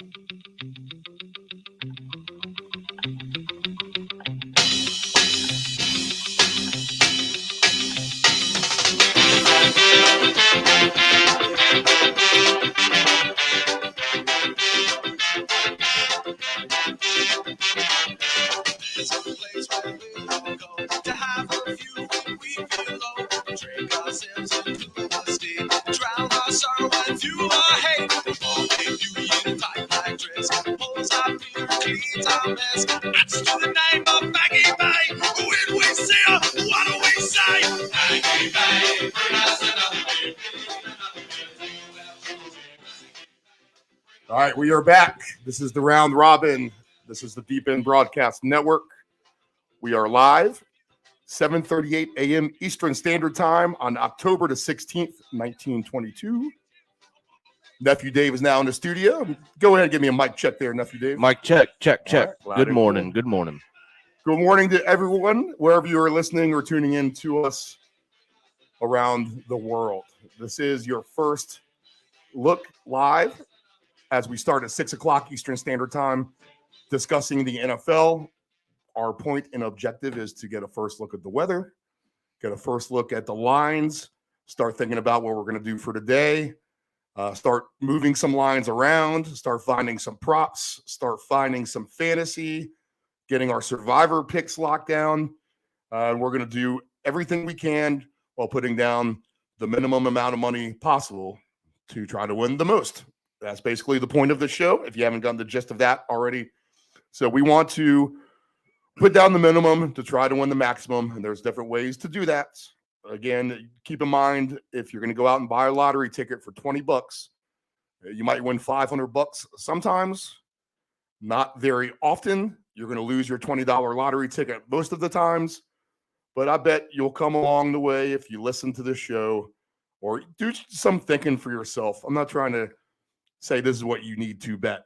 All right, this is not our point. Our point to this is really for you to kind of start thinking for yourself in these kind of ways, moving lines as you may, and you might be surprised how much money you might be able to come up with.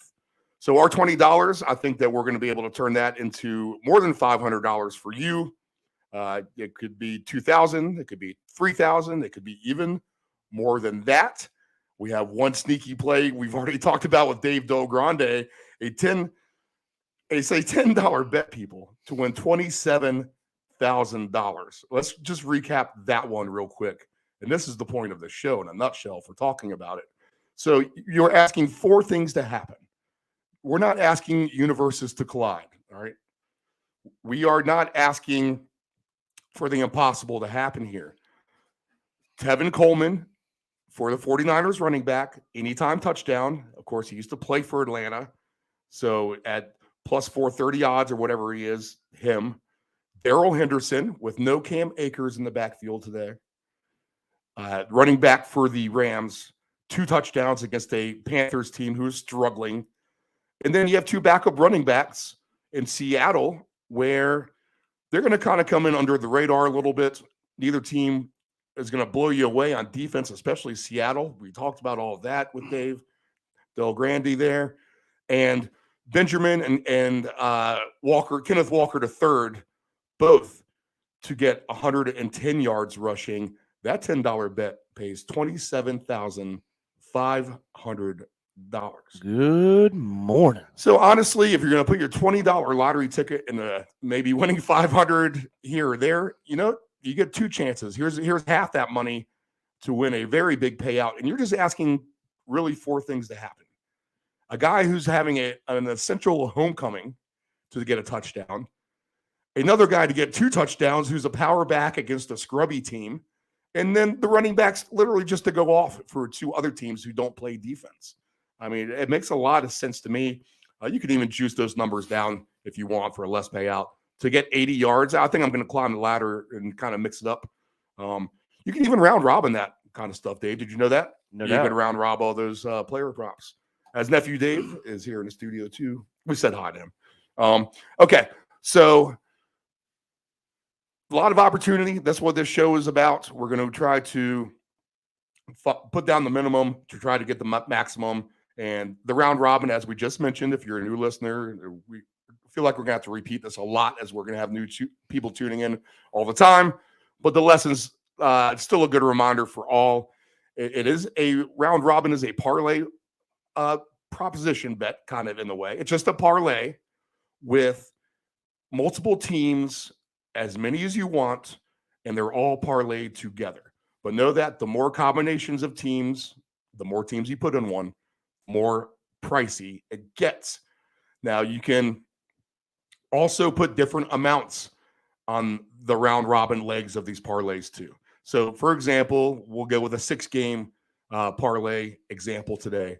So you're asking 6 things to happen that you're going to get good odds on. We're going to focus on somewhere between, at least for me, from my standpoint, you can have your own strategy, but I'm going to focus on teams getting plus 250 or more.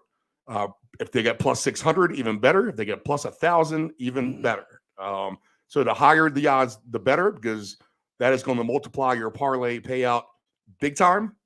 The higher the odds, the more of a long shot play that you have.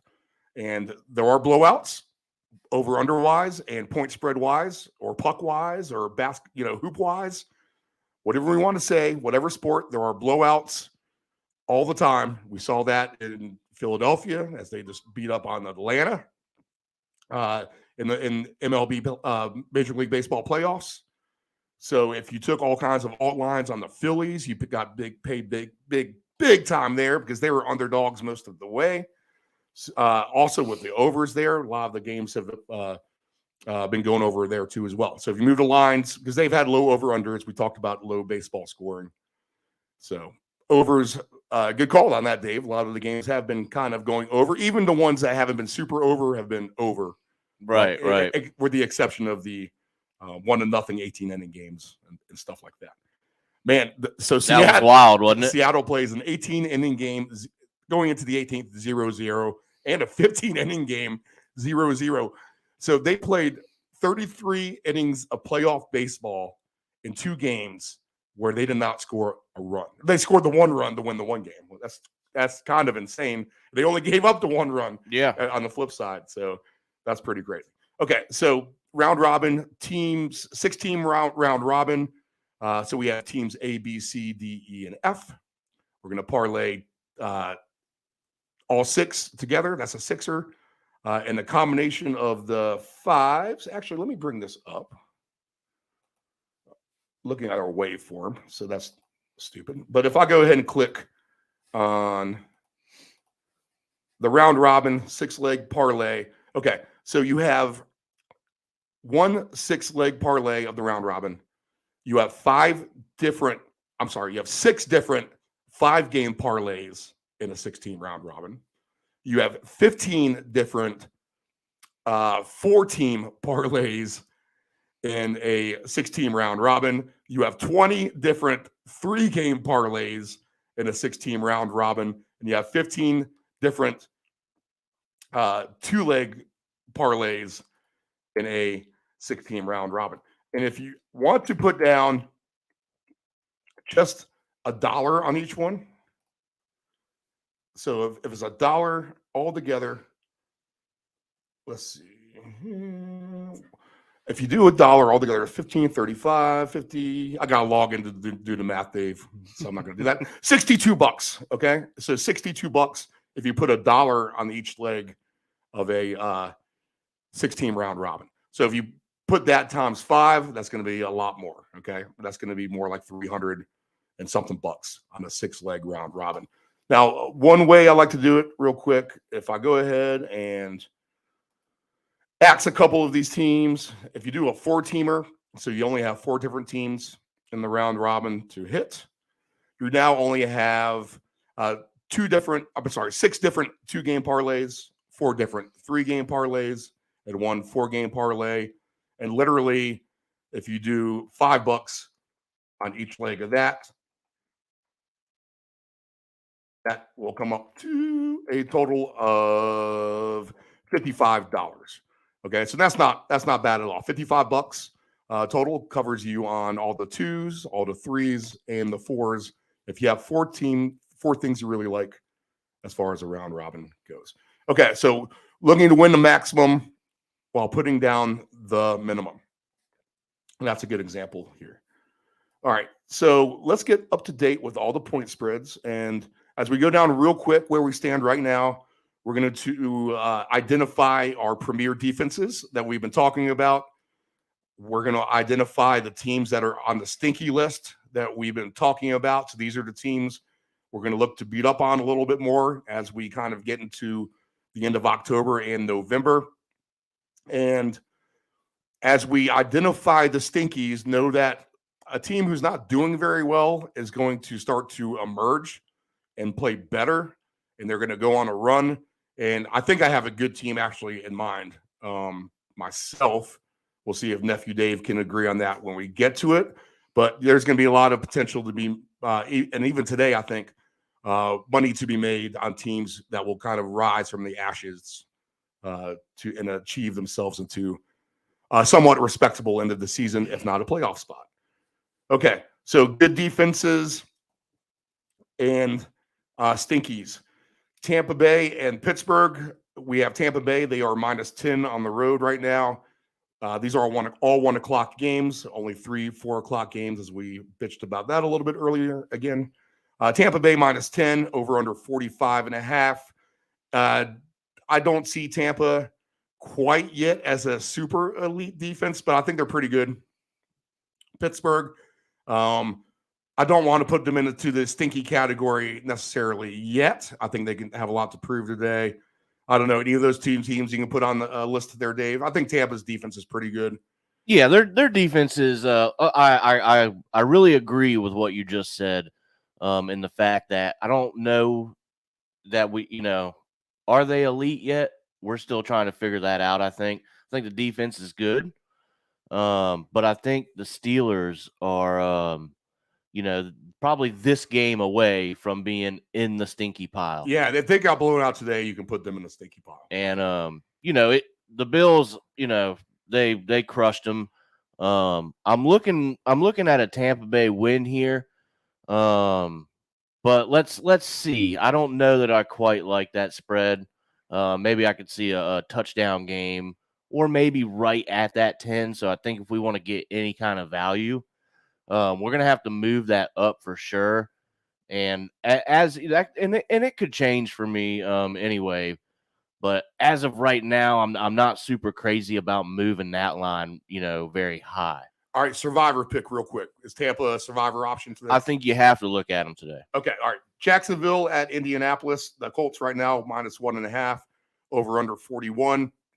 I think the Jags are on regression alert. I think the Colts are on depression alert. And both those teams could be headed for the stink. But I'd give Jacksonville, I'd still say watch out for that defense. I think that could be one of the better ones. And I like Jacksonville in this game, Steve. I actually think I do too. Okay, so we'll get to that later. Bengals and the Saints. Do you have any eliteness here?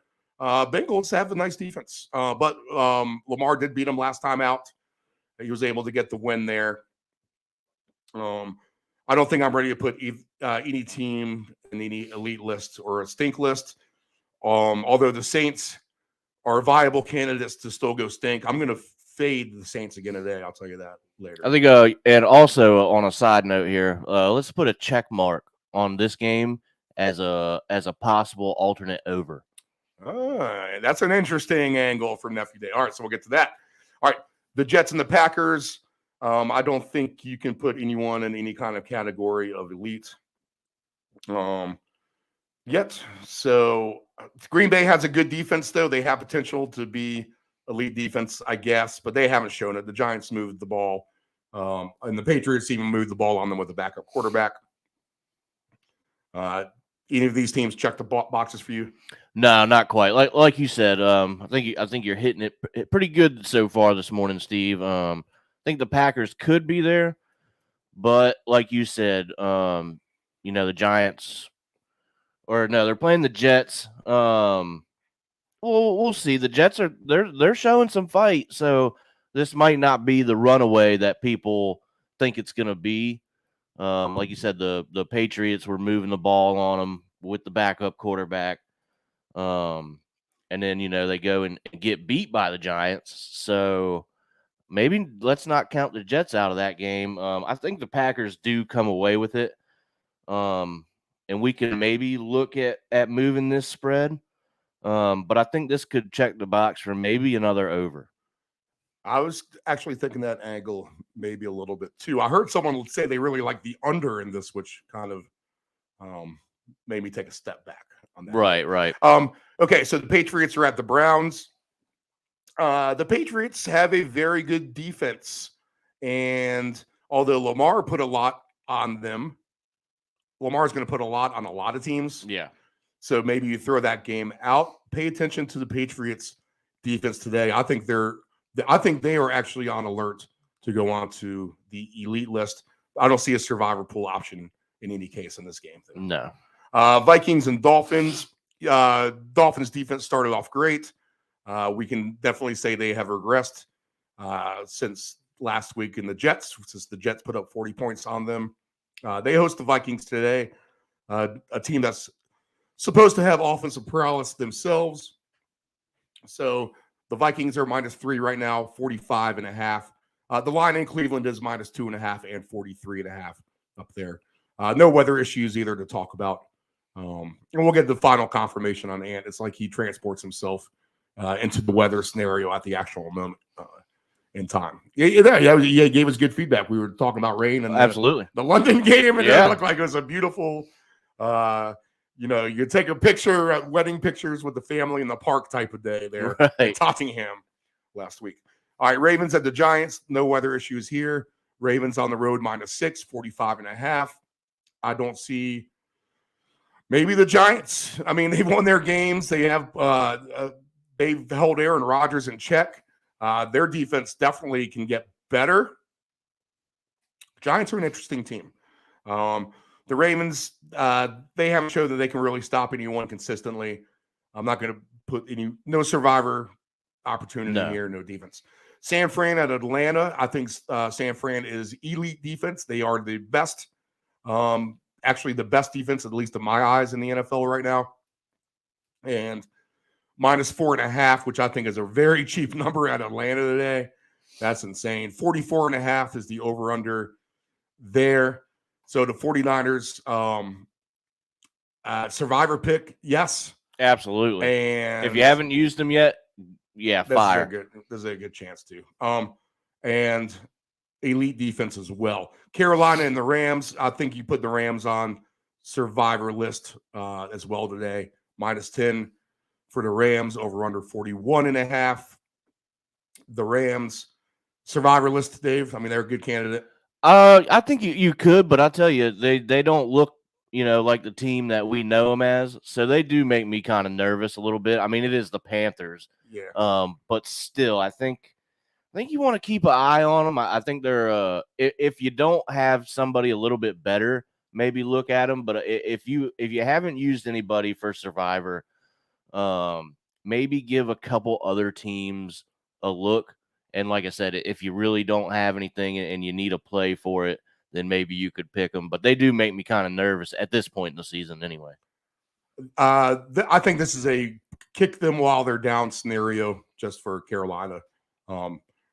And almost a fade of them automatically, and the Rams fall into that category. I share your yielding. Let's stop. Hold up, Rams. They haven't convinced me that they're one of the better teams in the NFC either. Cardinals and Seahawks. I don't think we see any kind of eliteness here or survivor pick, but that line is -2.5 and 50 right now as we speak. As we come up on 8 o'clock in the morning here on the East Coast. All right, Dallas and the Philadelphia. I skipped the Buffalo game. We'll come back to that. Philly is -6.5 at home, 42.5. No weather issues there. I don't see either team as a survivor option. I can definitely see both on the elite defense of list. I would not doubt if this game is a screaming under. Yeah, it could be. But in a fun way, not like a bad way like the Bears and the Commanders under. Yeah, nothing like that. This would be like just defense is really, really good type of game. So I think you put Dallas and Philadelphia up there with two of the better defenses in the NFL for sure. And when they're locking horns like that, regardless of the quarterback play, and there is a backup still there in Dallas, if you say it that way, although he's trying to convince the Cowboy fans he wants to be the starter. So that could be a nice under 42.5. I think it's definitely an under. I don't know if you can go alternate under completely, but I could see this being a 17-14 game.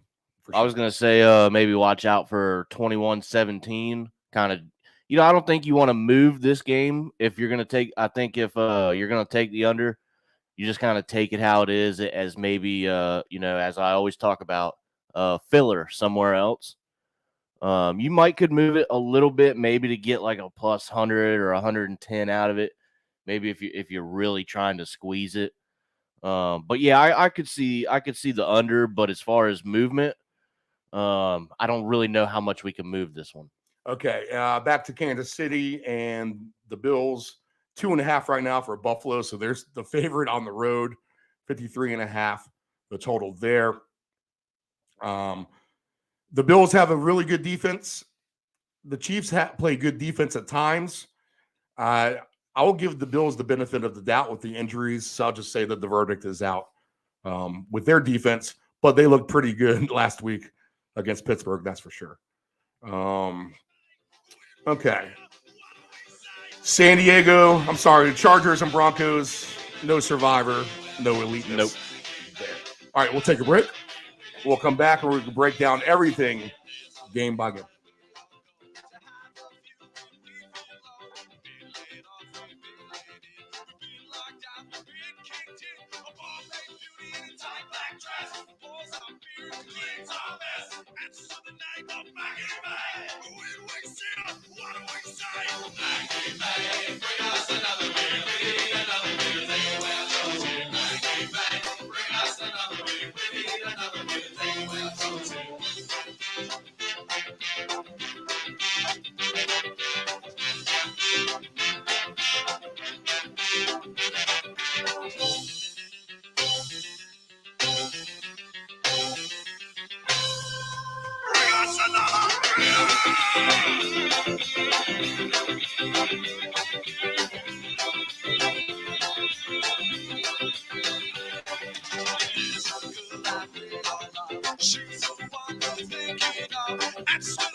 you want to advertise with Deep End Broadcasting, send us an email at deepend757@yahoo.com. That's deepend757@yahoo.com. Control your alcohol. Don't fight. Don't drink and drive. Your one punch could kill someone. It happens. If you're behind the wheel, you may think you are fine, but then the other driver is under the influence of texting, and then you are done. Control your alcohol. Tired of your swimming pool's diatomaceous earth pool filter? The constant cleaning, green pool, cloudy water? I thought this was supposed to be clean. Trust your swimming pool's water quality with a custom sand filter install. A clean, easy solution for your swimming pool operations. Contact Dependable Solutions at 757-354-5517.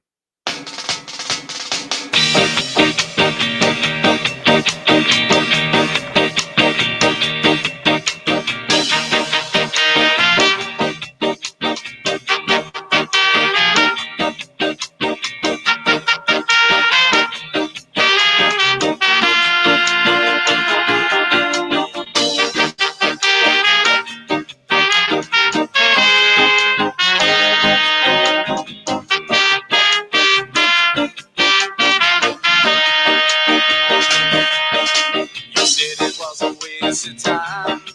You said that I would change my mind. You said I'd lose my only chance to go and get out. It turns out you don't really know what you've been missing, my friend. And you might have her now. I got something better.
Know your gambling limits. Don't ever bet what you can't cover. Wagering on sports is only fun when you do it the right way. Not every bet will win. When you get on a bad run, know it and avoid trouble. Know your gambling limits. Text the round robin your questions, comments, wagers. Give us a reason. Sleeper fantasy play, your best alternative line, whatever you have. Text the round robin 757-354-5517.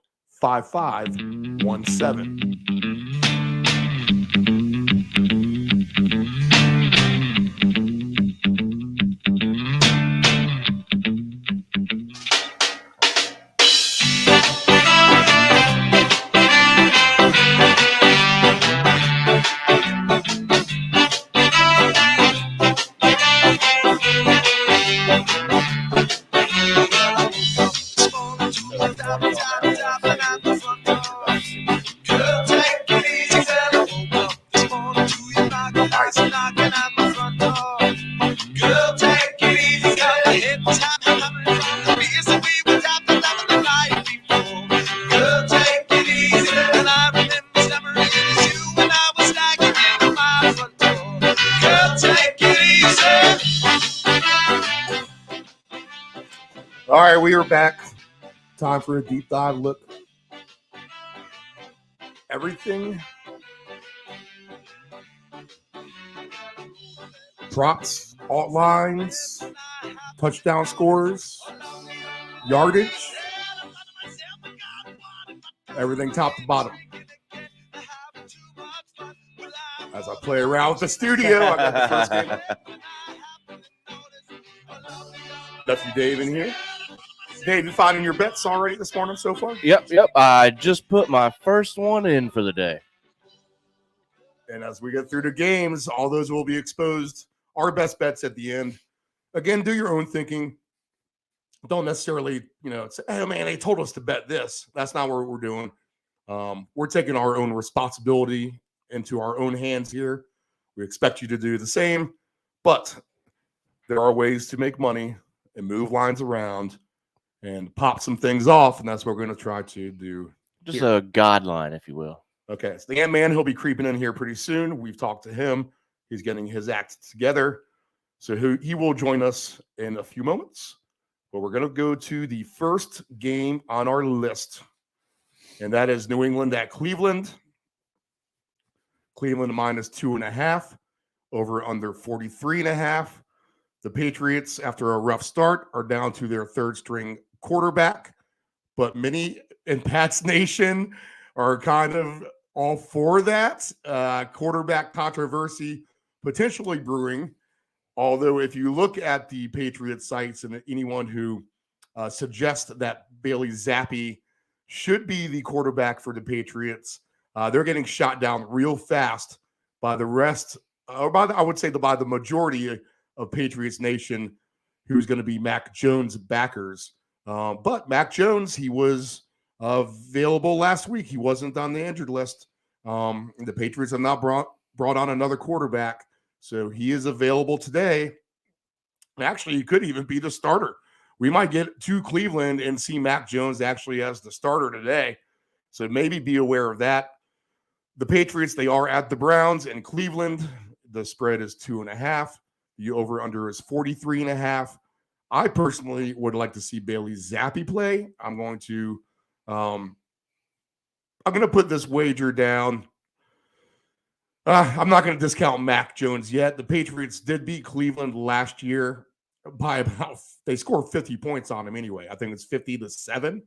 I think if I remember the score correctly, whatever it was ugly. It was a blowout.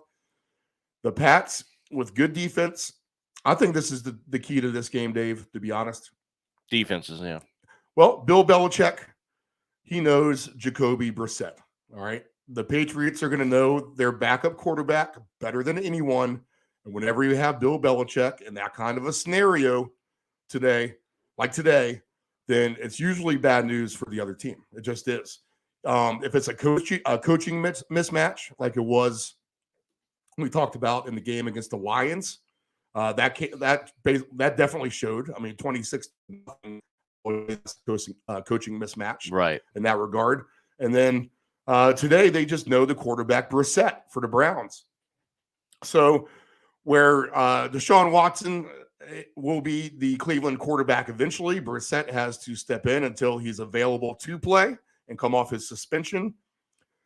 And this might be one of those games, at least I think that it will be, where that's going to show. And Brissett is going to take the L with Cleveland today on the road. So if we're going to make official picks, like everyone wants us to do, when I say everyone, the two fans in the bar the other night with Nephew Dave and I after the soccer show.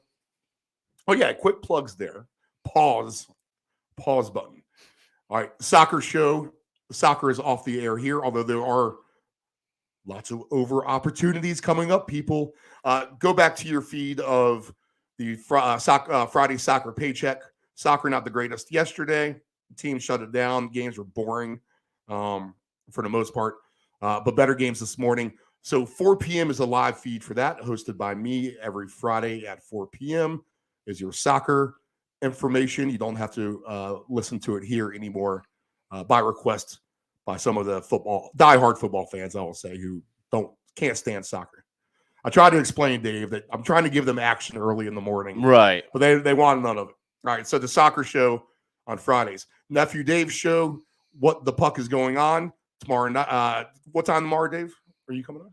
I believe I think we said let's do 6 right now, but look out for a an update on that. Yeah, okay. So 6 o'clock right now. There's a full slate of games on Monday Oh, yeah. and Tuesday. Some good stuff to talk about. The start of the season, a couple of teams that we wanted to pick on. I think you made when we were talking the other night, I think you made a good point of Montreal. I don't think they're going to be great. I know we're going off topic just a little bit, yeah, that's but fine. Yeah, that's the point. I don't think they're going to be great, but I don't think they're going to get kicked around. They play a tough, hard style. They got a lot of young guys. They're fast. I thought this was supposed to be trust. Thought that was supposed to be clean. But anyway, I don't think they're going to be quite the the kicker that we thought they were going to be. And there's some other teams like that. Some starting out strong. We're only a couple games into it. But we got some good stuff to talk about coming up on Monday. So stay tuned for that as well. Okay. So What the Puck is Going On, full look at hockey coming up tomorrow. We'll get into the updated futures and everything with that. All right, so Patriots and Browns, we're going to be marking our picks. So I guess go ahead and sign me up for the Pats on this one, and I'll be moving the alt line only because of what I saw last season and that they know Brissett. And when we talked about teams, you want to look at when you talk about teams that were bad, they're going to start to get on a potential hot streak. If you look at the New England schedule, they have, let's see if I can pull this up real quick just on their end. So with the Pats, because this is going to be the prime example of what I'm talking about here. And why? So I went ahead and in my first mornings.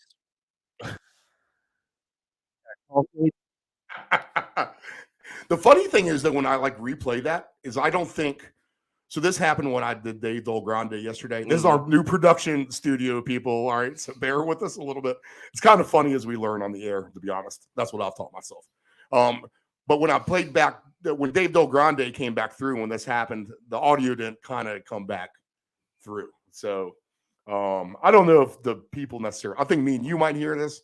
I don't think they're hearing that. Oh, okay. Because it's not coming off this computer. Right. Off this computer, which that threw me for the curveball too. Go ahead and keep talking, Dave. I'm trying to find the Patriot schedule, which is impossible apparently on the NFL website. So the first one I put in, and we'll get to the other picks in that one as we go along. So with this Patriots game, I did move the line. I did the alt line, but I didn't go very high with it. Like I said, this we're doing the minimum for the maximum. So I know, Steve, that you're probably going to move it quite a bit more than I did. I took it to the Patriots at 2.5, minus 2.5, that is. And that's plus 139 for me.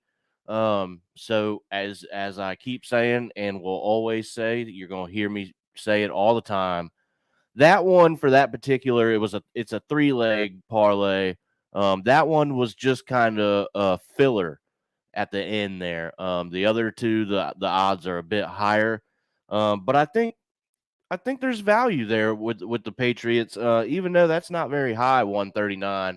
I still think there's a little bit of value there just to bump up your numbers anyway, because it is plus money. That's a great lesson, Dave. So when we talk about moving the lines and you get your plus, you got a couple plays where you like plus 350.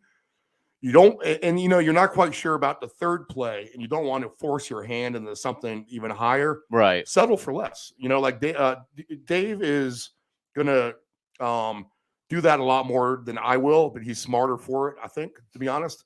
So you can throw in a plus 134. It's gonna spike your number. Still not as great as it would as if it were a plus 250. Right. But when you need to find a dancing partner and throw them in at the end of the day, don't be afraid to do a little guy move for sure. Okay, so the Pats schedule, as I was mentioning. They got Cleveland today. They have Chicago coming up. They have the Jets. They have Chicago at home, the Jets away. The Chicago is a home game too at night. So more Monday Night Football for the Bear fans. At the Jets, they are home against the Colts. They are home against the Jets. And that is all until Thanksgiving weekend.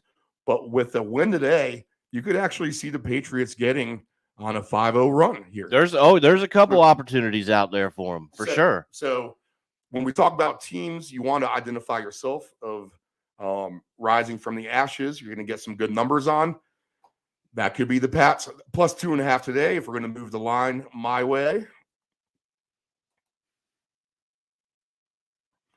Then I know Aguilar is out for injury. So the Pats to win by 10.5 points. So if they win 31-20, they are plus 400. So that's a nice payout. If you want to get them all the way up to 13.5, their field goal kicker doesn't miss. So he is good for not screwing you on the extra points. But even if you think the Pats can win by 13.5 points or the full 2 touchdowns plus the conversion, then 5-1 odds for the Patriots there. I would expect actual we talk about this is the test for the Pats defense. Right. It's good, but with Chubb and the running attack, Cleveland could still get their own. I don't think I'm comfortable moving over 43.5 No. either way. But I'm going to take the homer shot with New England. Yes, the homer play. Oh, there he is, taking the Patriots, his team. Shocker. But last year's result and the fact that they have quarterback Brissett, who they know from being on their own team, and it's even starting him in Tom Brady's suspension absence at one point. Garoppolo was on that team as well, and Garoppolo was hurt. So Brissett got the chance. But Bill Belichick's going to know him just about as good as anyone. He's the one who drafted him. So the Pats, I'm going to move on the alternate line there. As far as touchdown scorer props go, where are you going with it, Steve? That line. I'm gonna lay anywhere between the 10 and the 13.5. Okay. Is what I talked about there. To be determined. But if they're gonna win, I'm gonna take them to win by a couple of scores at least. Gotcha. I'm not gonna move it any more than that. I'll give Cleveland the road credit. But I could see this being 31-10. Right. To be honest, it's probably the man. All right, stand by. Hello. All right. So there he is, Ant-Man. Where we going? Touchdown scores? Yeah, you got anything to talk about that game? We'll go to the next one. Let's see here. You might find some value in Kareem Hunt. He's listed at plus 170. Chubb and Stevenson, you're not getting any value there. They're expected to score, but you could find, like I said, you could find the value in Hunt, just because that's a good tandem they have there. So, he could get some. He's gonna get some touches, and he could punch one in. He's that kind of back. I could totally see it happening. If we're going to play the touchdown scores parlay, which you usually do. At least one of those every Sunday. Got pretty close last week. No cigar, but for this game, actually, the more I look at it, Hunt for 170. I think is a smart play. The value's not super high, but it is up there. And you've got Amari Cooper plus 210. So that could also be interesting as well. So as far as that, you go down the list, Jacoby Myers, he's plus 210 as well. If the Patriots get to throwing it around, you could look for him to get one. Pretty good value there as well. I've been sticking on the Ramondre Stevenson 2 touchdowns at plus 460. I don't see any other reason to not take that today, to be honest. So in whatever I end up doing with whatever touchdown score, 2 touchdown parlay thingy I got going on, Ramondre Stevenson will definitely get thrown into the mix as well. We got the Ant-Man now on the line. He's out in our sports lounge studio out there focusing in on the latest news and injury reports, fantasy. Anthony, no weather issues to report anywhere, at least on my end, for any of these games. Do you have anything different to say besides that? Weather looks fine. Weather looks fine all around the board today. And I can't believe I'm watching NFL Network and I'm watching Geno Smith highlights right now. It's unbelievable. What a way to wake up on a Sunday morning. I'm watching Geno Smith highlights. I know we'll get to that game, but hot damn. You guys are talking about a few players this morning. Yep. Cleveland and the Patriots. What do you got? Injuries? What do you like? Player props? Anything you like? Throw it at us. So Ramondre was plus what for 2 touchdowns? He is what I'm looking at. Plus of course, 450. 450. Nephew Dave has. I see plus 460 here. So we're getting a couple different lines in that neighborhood of 4.5 to 1. Nice. So they technically have not ruled Damian Harris out. So if there are any people, if there's anyone on your Yahoo leagues, your ESPN leagues, and they see the Q next to Damian Harris, just assume he's not going to play. There's, this is what happens with Bill Belichick. Oh, we're going to test him out. No, he's not playing.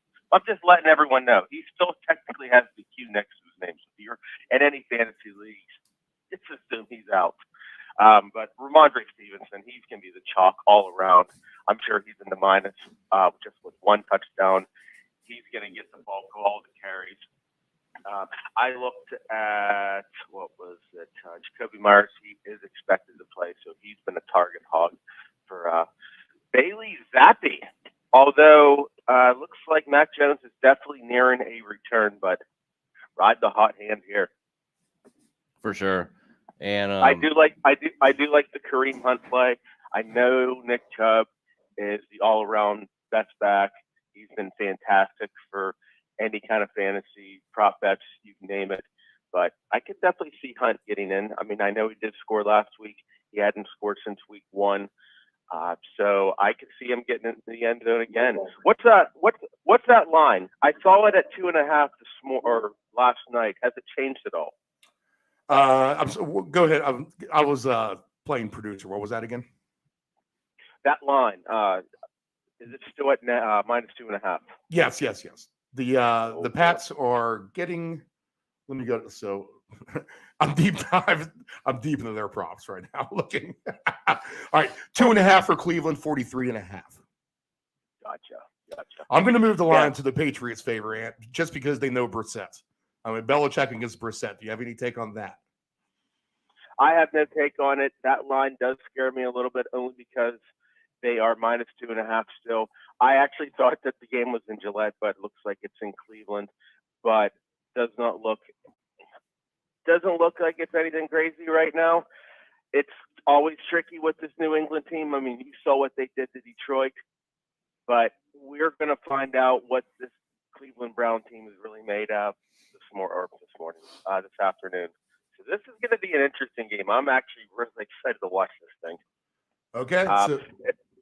As far as if there's any tight ends that we're all looking at, Jonnu Smith has not been officially ruled out yet. He's going to be testing his knee out in a pregame warm-up. Hunter Henry came by. He grabbed a couple catches last week, so that is an interesting fantasy trinket if you're looking. There's obviously a couple bye weeks this week for some teams, so Hunter Henry might be a tight end filler this week if Jonnu Smith does not play. Put your mic a little closer to your mouth there, Mr. Ant, if you can, just if that's possible there. Okay, so good stuff on the Pats and the Browns. I'm going to move the line to the round for the Pats. So is Nephew Dave, and you got Anthony's insight there. Okay, next game on the board, we had the 49ers and the Falcons. This game is in the Mercedes Dome. Again, if you looked at the game last week in Charlotte, you saw the stadium was completely full of 49er fans. There's not going to be any kind of home field advantage today for the Falcons. Cordell Patterson out. Is Kyle Pitts out too, Anthony, in this game? He may actually play. Okay. He's questionable right now. He's expected to play. Still going to be testing everything out this morning in pre-games, but he looks like he's going to be a go. Okay, 4.5 is the point spread for the 49ers. The over-under is 44.5. Dave Grandi doesn't understand this point spread at all. Quite frankly, I don't understand the point spread either. I had San Francisco last week. That was one of my better plays for sure. And they covered their alt line by 20 points. And I expect the same thing to happen today. And if I'm going to stretch the line with the 49ers, I just see Deebo Samuel running. I see a fast track, and the 49ers really getting off on offense today is what I just see. And their defense is elite. They just are, at least in my book. And, they can get knocked off that list today if the Falcons can have a really nice day at home. But I'm going to take a chance with the 49ers minus 16.5 anyway at plus 350. I would take them all the way up to minus 19.5 at plus 480. I think those are all juicy numbers for the 49ers to make the blowout alert bells ring off their rockers today as the Falcons get smoked at home. Anthony, will come to you first. Your fantasy angles, anything you like here, sneaky sleeper picks. Tevin Coleman, if you want to follow up on that, Tevin Coleman is Dave Grandi's pick to get a touchdown, and he's plus 430. I think you got to throw him in for a homecoming. Your thoughts on the 49ers and the Falcons? Well, you got to think of what Tevin Coleman actually did last week. And if anyone had Jeff Wilson, they're just kicking themselves going, why the heck is Tevin Coleman in the stupid game? He was on the practice squad 10 minutes ago. Now he's scoring 2 touchdowns for the Saints. Now, every single narrative is going to lead for Tevin Coleman revenge game with Kyle Shanahan against the Atlanta Falcons. But is the Shanahan homecoming as well? Yes, let's not forget about that. All right, go ahead. One thing that people may not be realizing is that the rookie Tyron Davis Price is actually back off the injury report. It looks like he's going to be active. So we all know what Kyle Shanahan likes to do is throw some random running backs into the mix. So do not be surprised if Tyrion Davis Price is thrown in there. What's his odds? If you're looking at FanDuel right now, Stephen, Yes, what's his touchdown prop just to score once? Let's see here. Anytime touchdown score, and you're looking for Price. Tyrion Davis Price with a hyphen. Davis Price.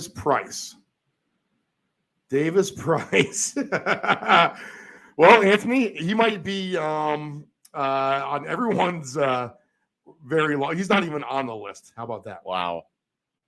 Maybe they haven't rolled him officially active yet, but like I said, he was off the injury report. Obviously, continue to monitor the news, but he has been off the injury report. Just keep an eye on him. Now, well, I was going to say, Anthony, I mean, we want you to give sleeper picks, but this is amazing. You're even coming up with such a sleeper pick that the national websites who offer us these lovely lines don't even have these players listed. So maybe all of you casino marketing employment people, you might have to bring in Mr. Ant-Man here to get your book lines under control. All right, we need a price on this guy. So Davis Price, we'll keep an eye out for that, right? And who else? What else you got? Let's see. I mean, Deebo. When's the last time he scored? He scored 1 touchdown last week, and he was 1 other touchdown away from me bankrolling very nicely on a Sunday. Him and DK Metcalf. I can't say Deebo let me down. He just they tried to give him the ball once or twice to get the second touchdown. They just kept giving it to Willis. Willis kept screwing. Well, the big thing with Deebo is the fact that he's been limited in some of his carries. He only got 2 carries last week. He only got 2 receptions last week. So he definitely squeaked out that lucky touchdown last week. But I could see him knocking this out with 2 touchdowns again for Deebo. Okay, so he's 5-1 for Deebo. Let's see what else we got for touchdown scores here. Nephew Dave, what do you like in this game? So I'm going to go. Here's what I really like. There's a lot of value here, and I'm going to be bankrolling on that defense of San Fran. Okay. I'm going under 35 points, even 35 at plus 344. So I need basically the Falcons to get blanked or maybe give them a field goal, 2 field goals, give them that. But I need that San Fran defense to step up, which we got them in the elite category. Yeah. I think they will. So for the value there, I'm going to give that a shot, and I'm rolling under 35 points. Ooh, I like that. That's a nice little sneaky play. Anthony, what do you think about that? Do you think this is a complete shutout on the part of the 49ers? Do you think that's that kind of game, 27-0, 27-3? You see it closer to the vest? What do you see like that? No, I don't. I actually. Okay.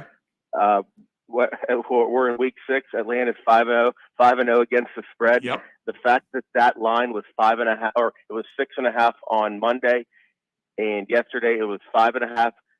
Now it's 4.5. I see. So When I looked, I saw 4.5 yesterday. I must admit, I did not look at the line move from opening in the week.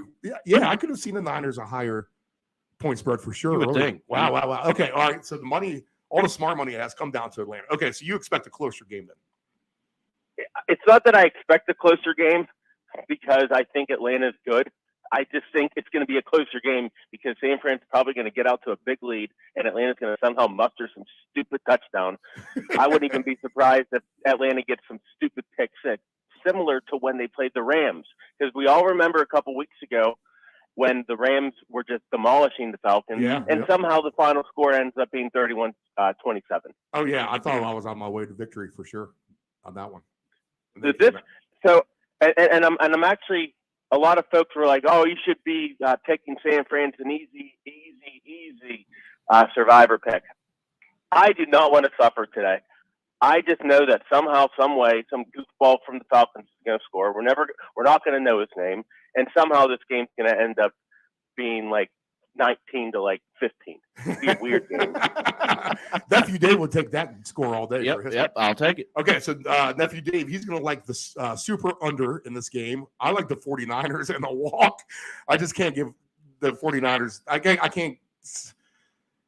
As Dave Del Grande said, it's time for the Falcons bubble to burst, maybe. That's all. I just see that somehow in my head. Anthony likes it much closer to the vest. So there's a lot of different angles. Okay, but Deebo Samuel for 2 touchdowns is a prop that everyone can somewhat agree with on that end. Okay, interesting stuff there with the Niners and the Falcons. Different perspectives. That's why we do this show. Make your own decision, people. Okay, what's the next game on our list here? And, this one gets close to you, Anthony. We have the Jets and the Packers. This is a 1:00 kick. The first game at Lambeau Field since we're not in attendance. That picture is funny, Anthony, of you and of me in the background of our own seats talking to someone up the stands that I saw too, that you commented on. I must say that. If you're on our social medias somewhere, look for me tagged in a picture somewhere. Let's see. Packers 7.5. 45.5 is the total. We talked about this a little bit already. The Jets have been moving the ball. The Packers, Lord, can they just get on track and be a freight train of an offense? I mean, if it happens, it's going to happen against the Jets, right? At 45.5, I see that as a low over-under. So I would be enticed to move that up to an over scenario. And if we get to 55 combined points, is which I think that's about my threshold of comfort, to be honest, is plus 300 right now. What I'm looking at over 54.5. So I would lean the over route on this one for sure. Is it the best bet on the board in my book? Not so sure, but if you need the dancing partner, I think this is one to go ahead and throw in at the end of the day. Nephew Dave, we'll start with you. Jets and Packers. What do you like? I'm looking at it here, trying to find a play. Maybe my mind will change once we get to Ant, since he's the homer there for Green Bay. But I'm trying to find something, and I'm just not sure, because I mean, you look at the Jets, man. They're 3-2. For them, that's great. And they're playing good ball. I mean, dude, they put up 40 points on Miami last week. So they can score. They're what? They're on a 2-win streak. So they're going to look to come into Lambeau and surprise them. But we'll see. I mean, I think Green Bay wins the game. But as far as angles here, I don't really like the spread. So no movement really there that I can see. Like I said, I'm gonna try and listen to what Ant has to say here in a sec, but I just don't see anything quite yet that I would like to play on this one. Anthony, what kind of angle are you looking at? This is your chance to gripe your Packer woes, Anthony. So let it rip. What do you got? Gripe is an understatement. They ruined my Sunday last week. I laid in a corner for about 30 to 35 minutes. Oh, man, it pissed me off. Why the hell would you throw the damn ball? Run the ball. Run the damn ball. You have A.J. Dillon and Aaron Jones. You had literally 2 plays just to get 2 yards, and you throw some damn out route to damn Allen Lazard. It was already covered. You had Romeo Doubs that had a curl flat from the damn left side to the damn middle of the field, and you couldn't even hit that. So, yes, let's have Aaron Rodgers be nice and fancy and throw it to Allen damn Lazard. Dumbasses. You can't believe you lost to the Giants. You didn't even lose in the damn country. You lost in stupid London. All right. So who do you blame for this?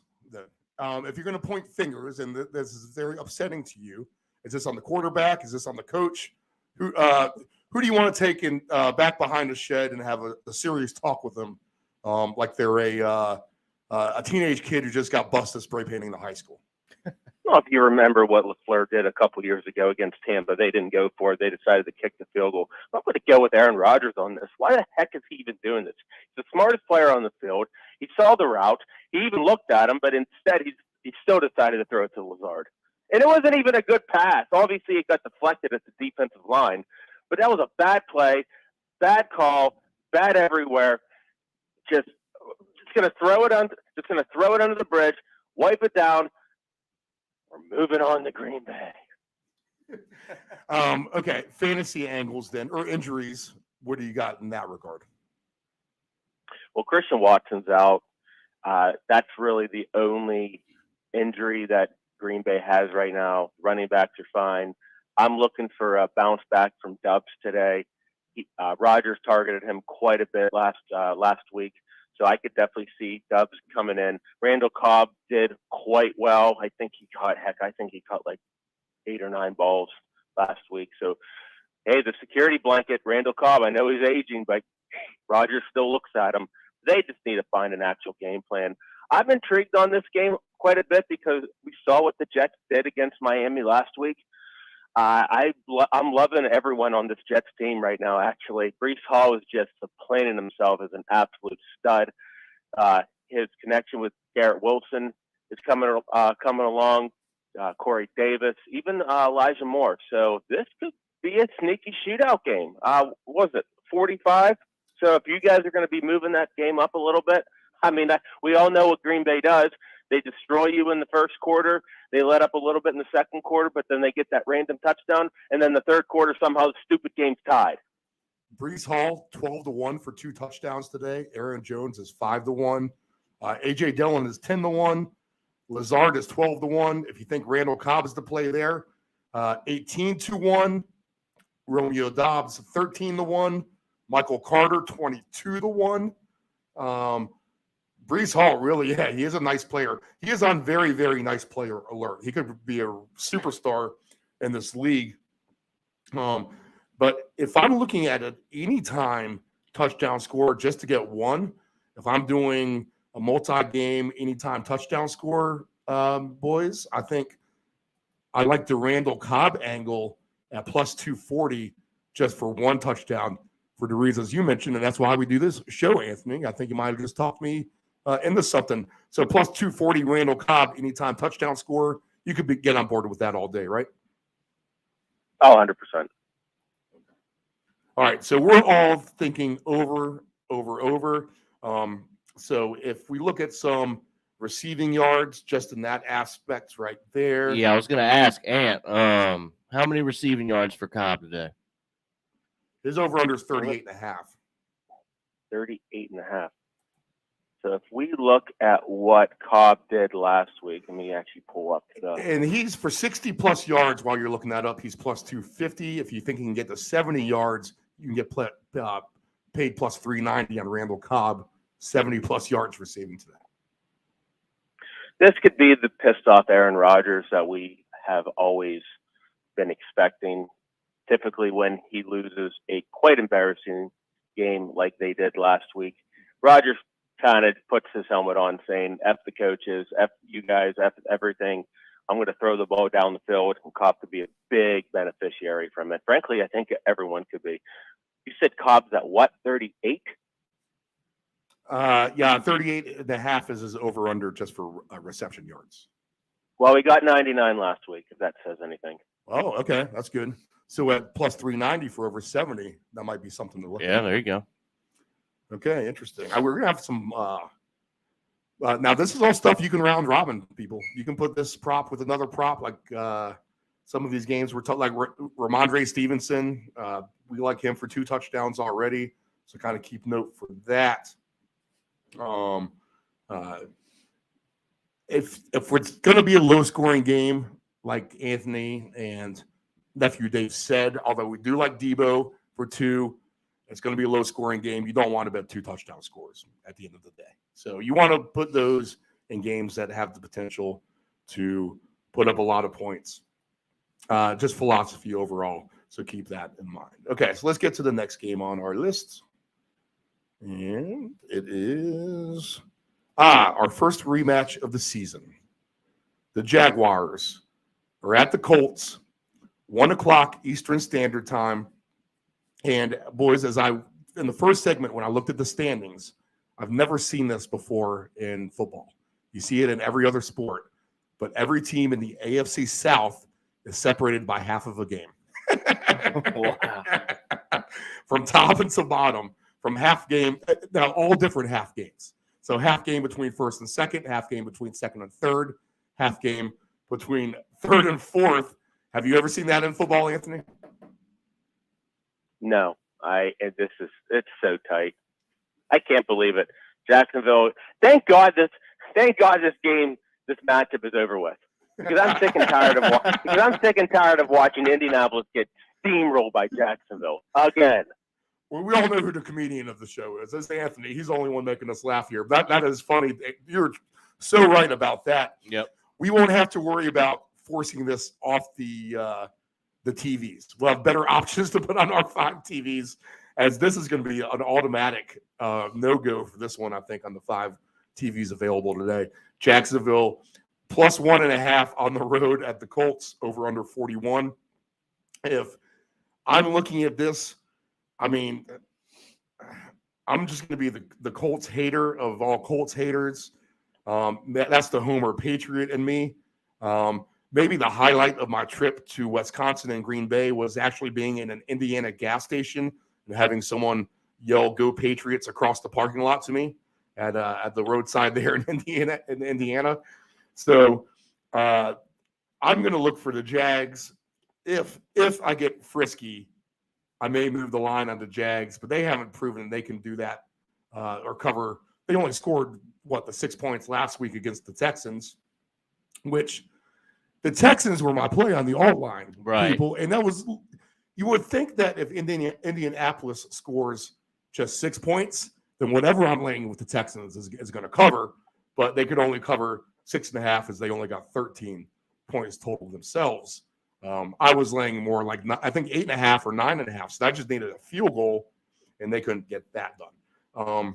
So the Jags, if you want to get frisky with the Jags and say that they can win by 10 points, you can get plus 330 on that.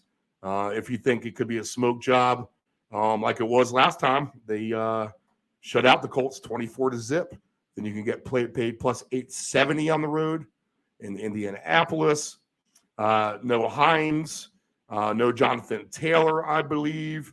Can you confirm the injury status of those players, Anthony? And do you see anything that stands out fantasy-wise for you if they are indeed out? No, this is literally a game of stink versus stunk. That's what it is. Saw what Jacksonville did. He had all these high hopes against the Texans. What did the Colts do on Thursday night? I think I fell asleep after 3 minutes of that Thursday night game. 12-9. Props, hey, props to my little brother who actually found a line on BetMGM at 66-1 for no touchdown scoring whatsoever. So that was actually the highlight of my Thursday night last. So he actually bet that. Yeah, he threw like $10 on 66-1. Here's the crazy part: the line never changed even at halftime. Wow! Was he able to reload on it? Yeah, he slammed it. I've never been more happy in my life to see a screenshot of that win, and I'm actually kicking myself that I didn't do it for that stupid Colts Broncos game. But here's the only difference with this one is it's not in Jacksonville. So if this game was in Jacksonville, little fun stat: Indy has lost every single game in Jacksonville dating back to 2015. The only difference is we're in Indy now. So this could be an interesting game, at least. It's pretty much which team doesn't stink more. But yes, you are right. Jonathan Taylor and Nyheim Hines are both out, so they will be relying on the two running backs, Deon Jackson and Philip Lindsay. Wow. Yeah. Philip Lindsay. Okay. Let me ask you this: where the Jags were kind of America's little sweetheart there for a minute, everyone was on the Jags bandwagon, especially when they blew out the Chargers. Are you looking for them to start to regress from this point? Maybe, even if they win today, do you think that they trend back to the stink, as you say? I don't think they have an identity yet. I think Trevor Lawrence has quite a bit of potential. I don't think they're utilizing the running backs as they should. I mean, we all know James Robinson coming back from that Achilles tear. He's been just an absolute standout. But they really need to incorporate Travis Etienne. I mean, every single time I watch him touch the ball, he's so electric. And I do not believe that they're utilizing him the way they should. Same goes with Christian Kirk. Now, the fact that Marvin Jones is out, Zay Jones right now. Yeah, so there's Marvin Jones who has been rolled out. There's Zay Jones, who is questionable. He's testing his knee out in pre-games. But I mean, they got to get it together at some point. Indy, I know the running backs are just pretty much dead right now. But what is going on with Matt Ryan? Why can't you throw it to Michael Pittman? Is it this hard? Is it really that difficult? Throw it to Michael Pittman. Throw it to Alec Pierce. Heck, throw it to Mo Alley Cox. I don't care. You still have Paris Campbell. He hasn't been hurt yet, so he's still on the field. So there's still some players that can score. There are some. There's potential for positivity today. I just don't know if Matt Ryan's going to figure it out. I can't put any faith in any kind of props on either of the side, to be honest. Dave, do you see any other angle here? You said you liked the Jags a little bit earlier. Or? Yeah. So for this one, if I'm going to put it in somewhere, this is going to be purely just a dancing partner, as you like to say, just something to kind of. Because what I would do with it is I would take Jacksonville on the money line. It's only plus 105, but it is plus money, so it'll bump up, whatever else you have going on. And I did actually take in a division winners parlay. I do have them winning this division, so I'm gonna kind of ride them a little bit. And I don't know if I'm gonna do it. Maybe I'll circle back, but I think if I'm doing anything, I'm just going to take the plus money on the money line. All right. I think I'm going to lay off for the most part completely. Maybe Jags minus 5.5 may entice me. Anything else from you on this one, Ant, before we get to our last game before the break? I'm probably going to, at least for touchdown scores, I believe the only one that I have any faith in is Christian Kirk for Jacksonville. Interesting. I mean, okay. if you want No, the only if I'm actually looking at player props right now, there are no players, absolutely no players in the minuses. James Robinson's at plus 115, then Deion Jackson, Christian Kirk, Pittman, Etienne, Lindsey.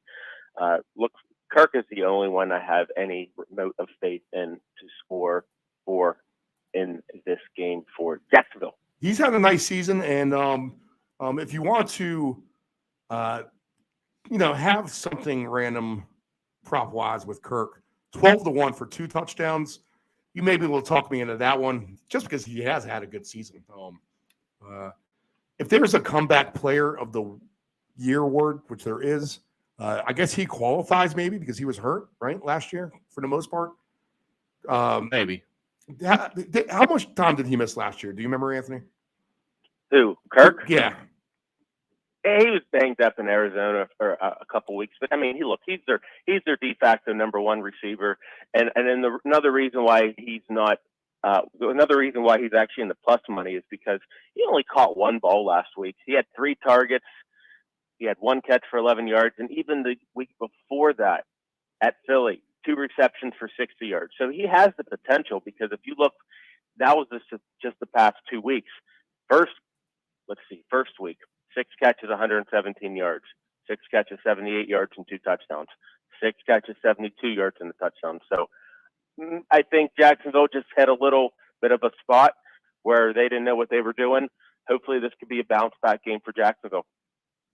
All right. So Jacksonville and the Colts there. That's a 1 o'clock kickoff. Okay. One more game before the break here. And we're going to go to, I always like when we have the interconference matchups, NFC versus AFC today. Minnesota goes down to Miami, which is a fascinating game, at least in my book. So a good last game before the break. Vikings on the road -3. Over under is 45.5. This could be shootout written all over it if the Dolphins can get any kind of quarterback play today. We'll start there since the quarterback injuries have been a mess, obviously, for the Dolphins. Bridgewater, is he the starter today, Anthony? So although Bridgewater is active, they are still going to roll with Skylar Thompson as their starter today. Interesting. Okay. All right, good to know. And from that, what other injuries you got for this game? What's your fantasy angle? Could you see a lot of points if young Skylar there can have a nice day? If Skylar can push the ball down the field utilizing Waddle and Tyreek, then yeah, because we all know what Kirk Cousins does. He throws that ball down the field. He runs it with his 1-2 punch. If people are looking at fantasy, they might see the Q next to Alexander Madison, the backup running back, but he should be a go today. No injuries for Minnesota. Raheem Mostert, the standout running back for Miami, he is questionable, but he is expected to play today. Now, Chase Edmonds, who's on one of my fantasy teams, got 2 carries last week. And who did they replace him with last week? Myles freaking Gaskin. Remember him? Remember him last week or last year? Yes, I do. Yeah. Four carries, and about 3 catches on 4 targets. So Myles Gaskin is actually the one I'm interested in.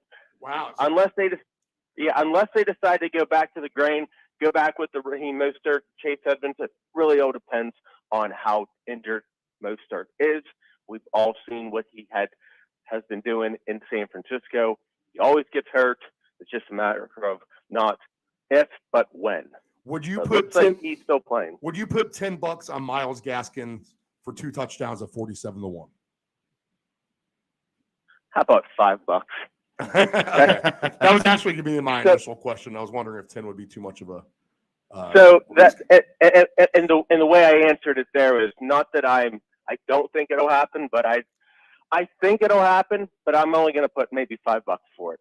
Okay. All right. Interesting. So Myles Gaskin, a nice fantasy angle from Anthony to there. That's why we do the show, people. Nephew Dave, what do you like? So I'm looking. I think right now I'm leaning towards an over. These two teams can sling it around. The only thing that worries me is that I look and the Dolphins haven't scored more than 20 points in their last two games.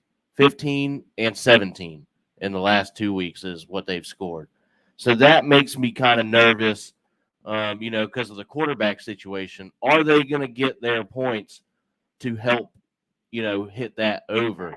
And I don't know that it makes me super comfortable just because of, the lack of points that they put up the last 2 weeks, like I just said.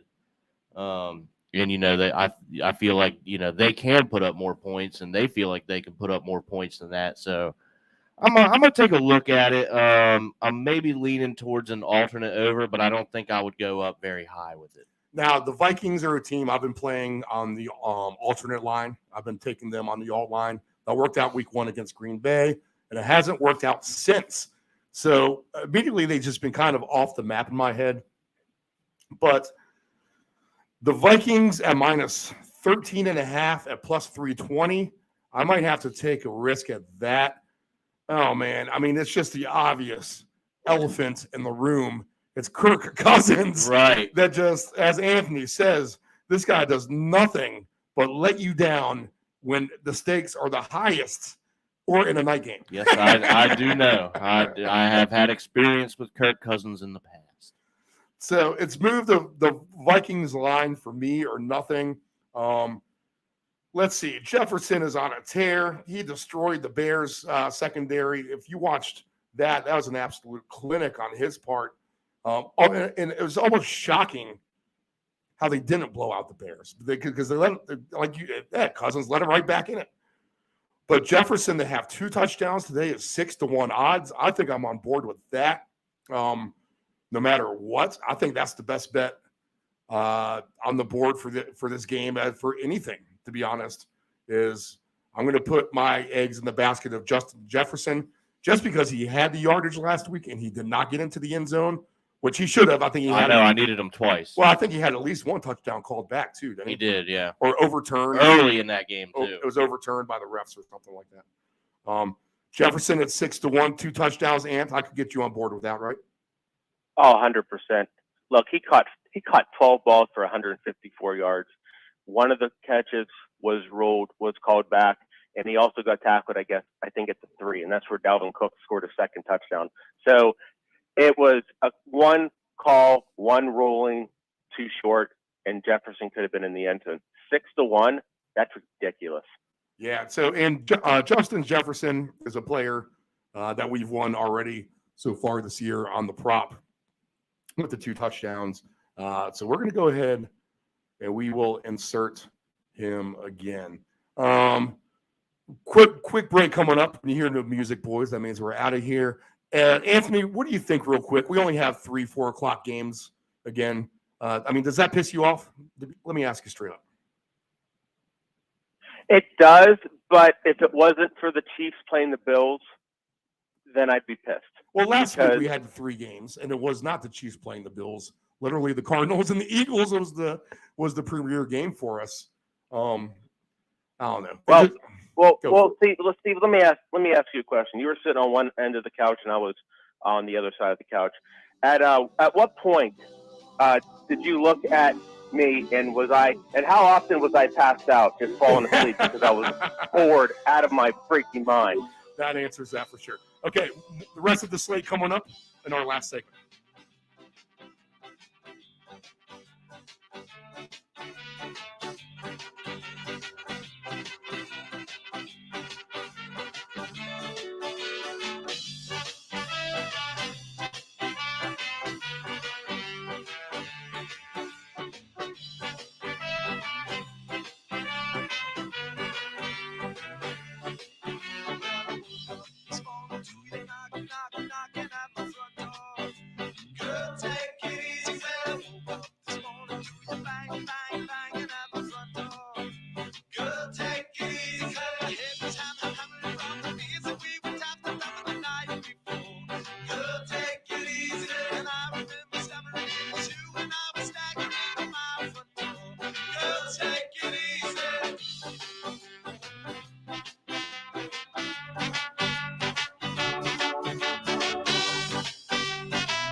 come back tomorrow?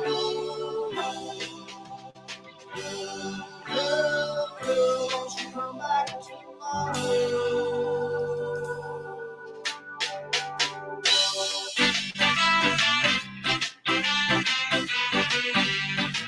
Take it easy.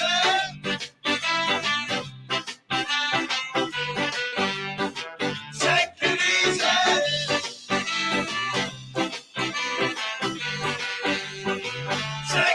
easy.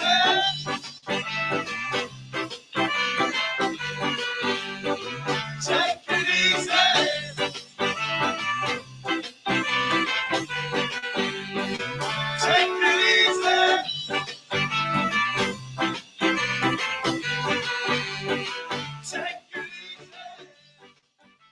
Dependable Solutions can provide all voice-over services for your advanced audio production needs. Think of us as an inexpensive option, no matter what the size of the project is. From one-word cameos to full script productions, contact Dependable Solutions at 757-354-5517.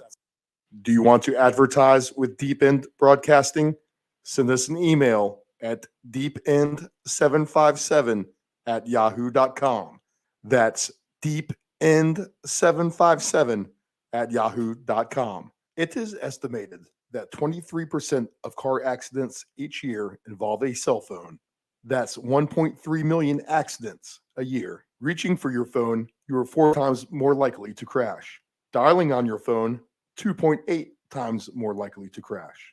And texting on your phone, you are 23 times more likely to crash. Attentive drivers are safe drivers. Know your gambling limits.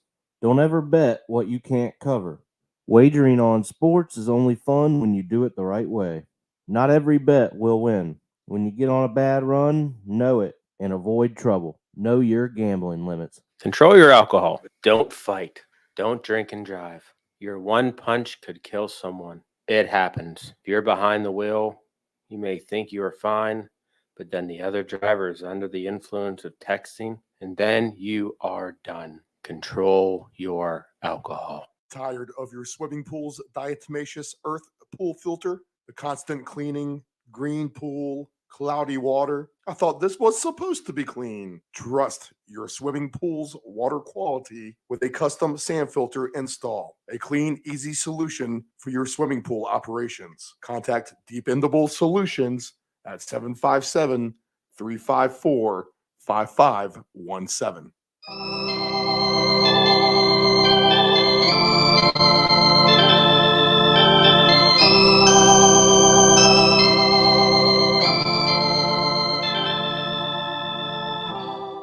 Oh, she didn't bat an eye as I packed my bags to leave. I thought she would start to cry, sit around my room and weep. But you're the girl, she fooled me this time. She acted like I was the last thing on her mind. I would like to start all over again.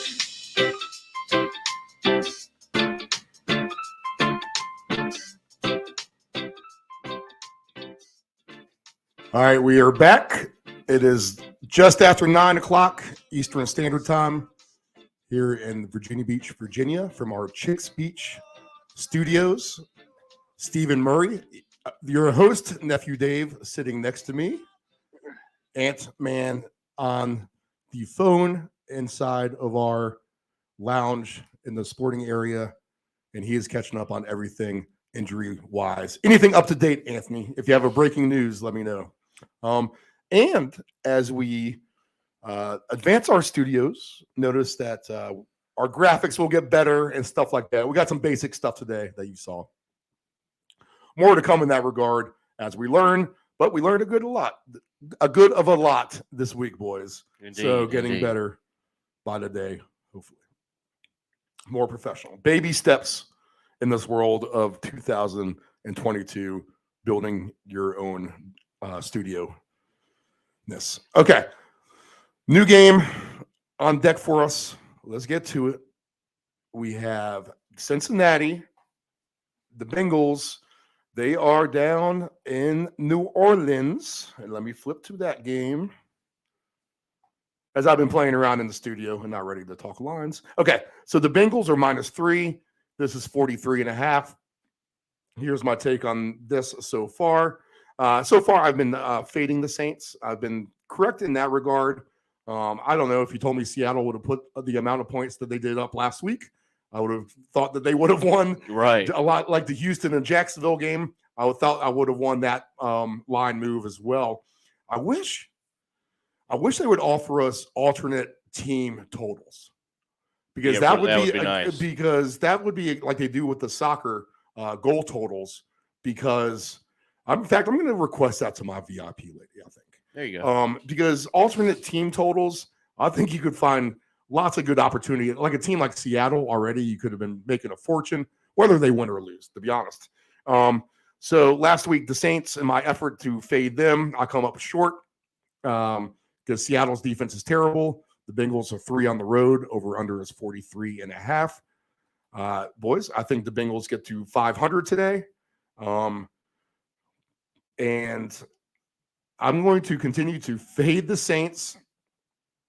And I'm going to, do I feel super strong on this? I want to. I think the key matchup for sure is going to be the Bengals O-line, how they can hold up against the Saints D-line. That is going to be the make or break of this. Although if Andy Dalton gets the bulk of the reps, which I'm not so sure he is, I'm assuming that he is. We'll get that from Anthony here in a minute. This is a revenge scenario for Andy Dalton with his former team, the Bengals. So both teams 2-3. The winner gets to 500. If I'm going to move the Bengals alt line, alt spread, then let's see. I would be comfortable stretching them, just to the 2 scores. They're indoors. They got a good kicker still. So -13.5 is at +310. I think you could talk me into that. In fact, if Burrow, hey, how about this for a homecoming? I mean, is Joe Burrow back down in the Bayou too? Right. So he's going to have a lot of fan support for himself down there in LSU Tiger Country, as they will fill the New Orleans Superdome. Not sure the name of that stadium nowadays. I have been to the Superdome, boys. I saw Virginia Tech and Florida State play the national title game down there. So +440 if you want the Bengals in a super blowout, -16.5. And if you think the Bengals can beat the Saints by 20 points, even at a 41-21, which I could see that happening today. I could see this being the Jamar Chase game as well. So 41-21 -19.5 is 6-1 odds.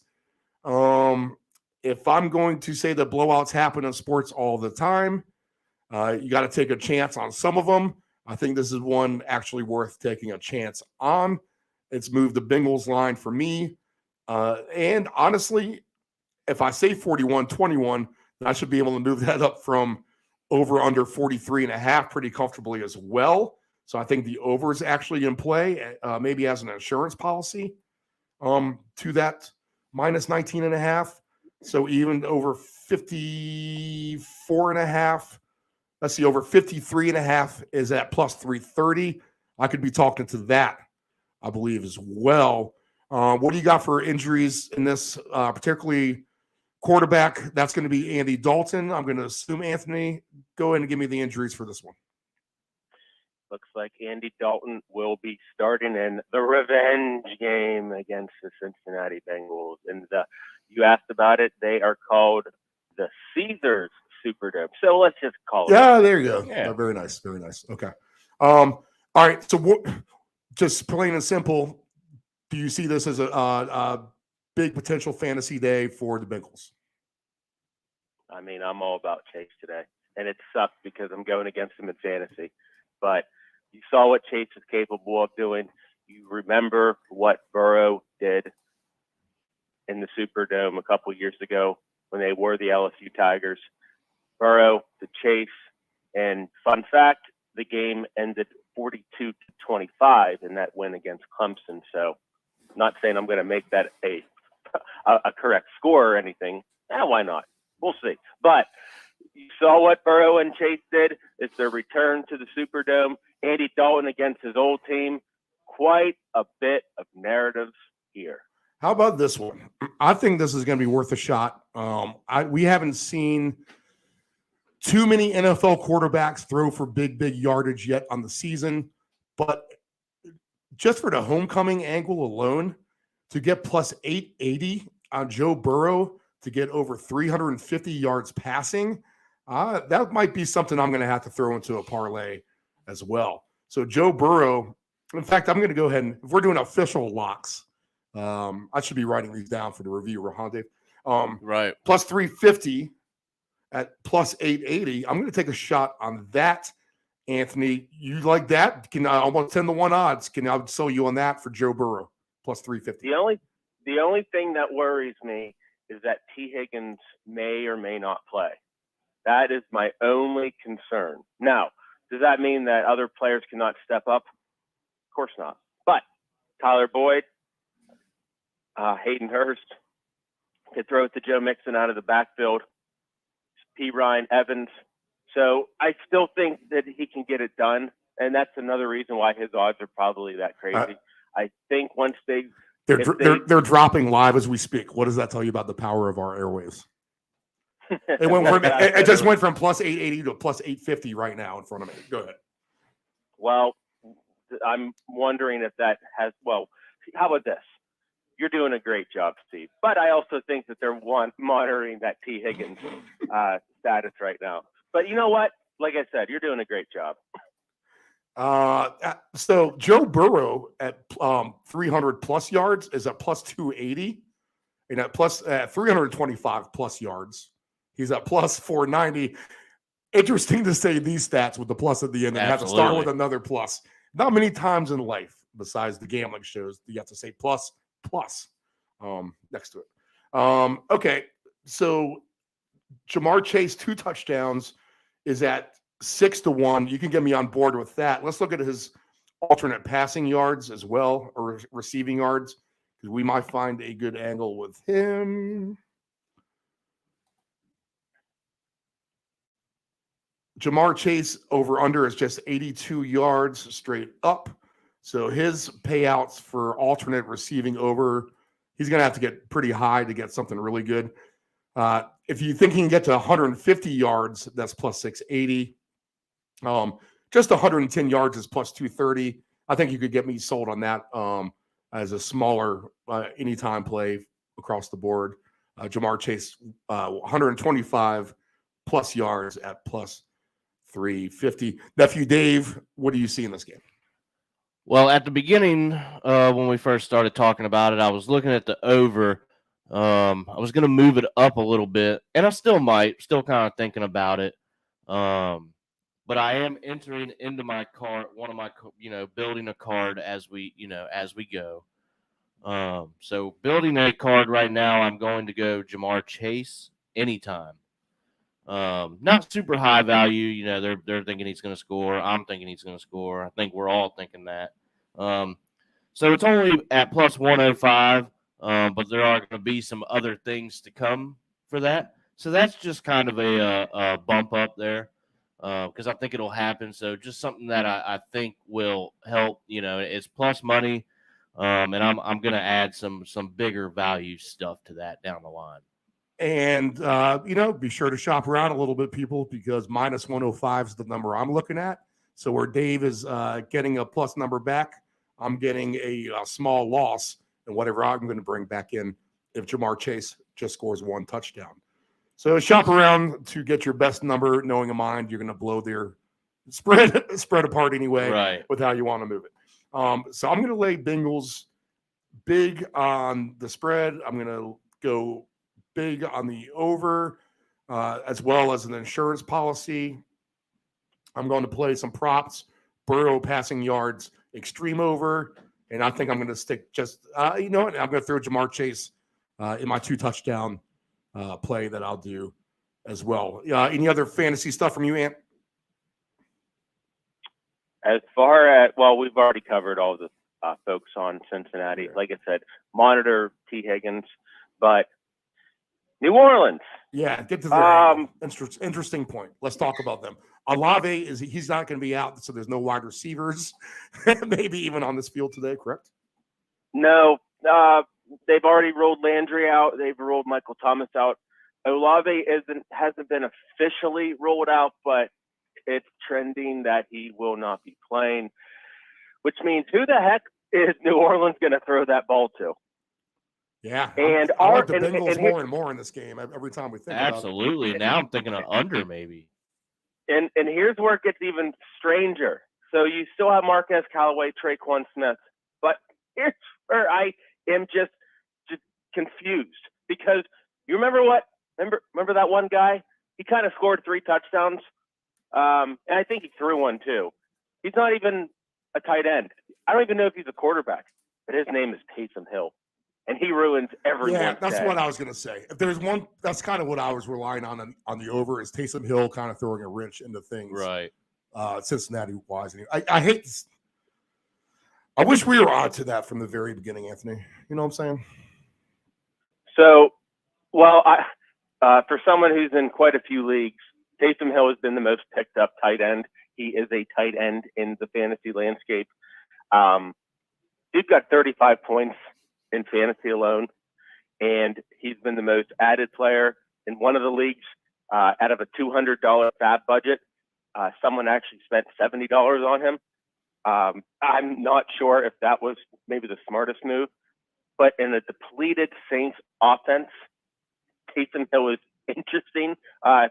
Pull up the odds for Taysom to score. I'm just intrigued. Let's see here. Anytime touchdown scorers in the Saints and Bengals game, Taysom Hill is plus 210. Yikes.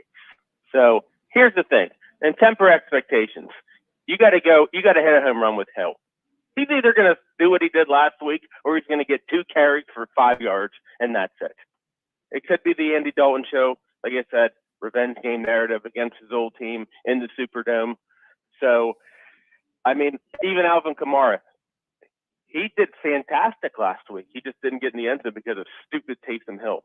You could see Alvin Kamara getting a load today. In fact, one angle we should look at, and I think the market's going to respect this anyway, is Alvin Kamara alternate receiving yards. If we look at those real quick, you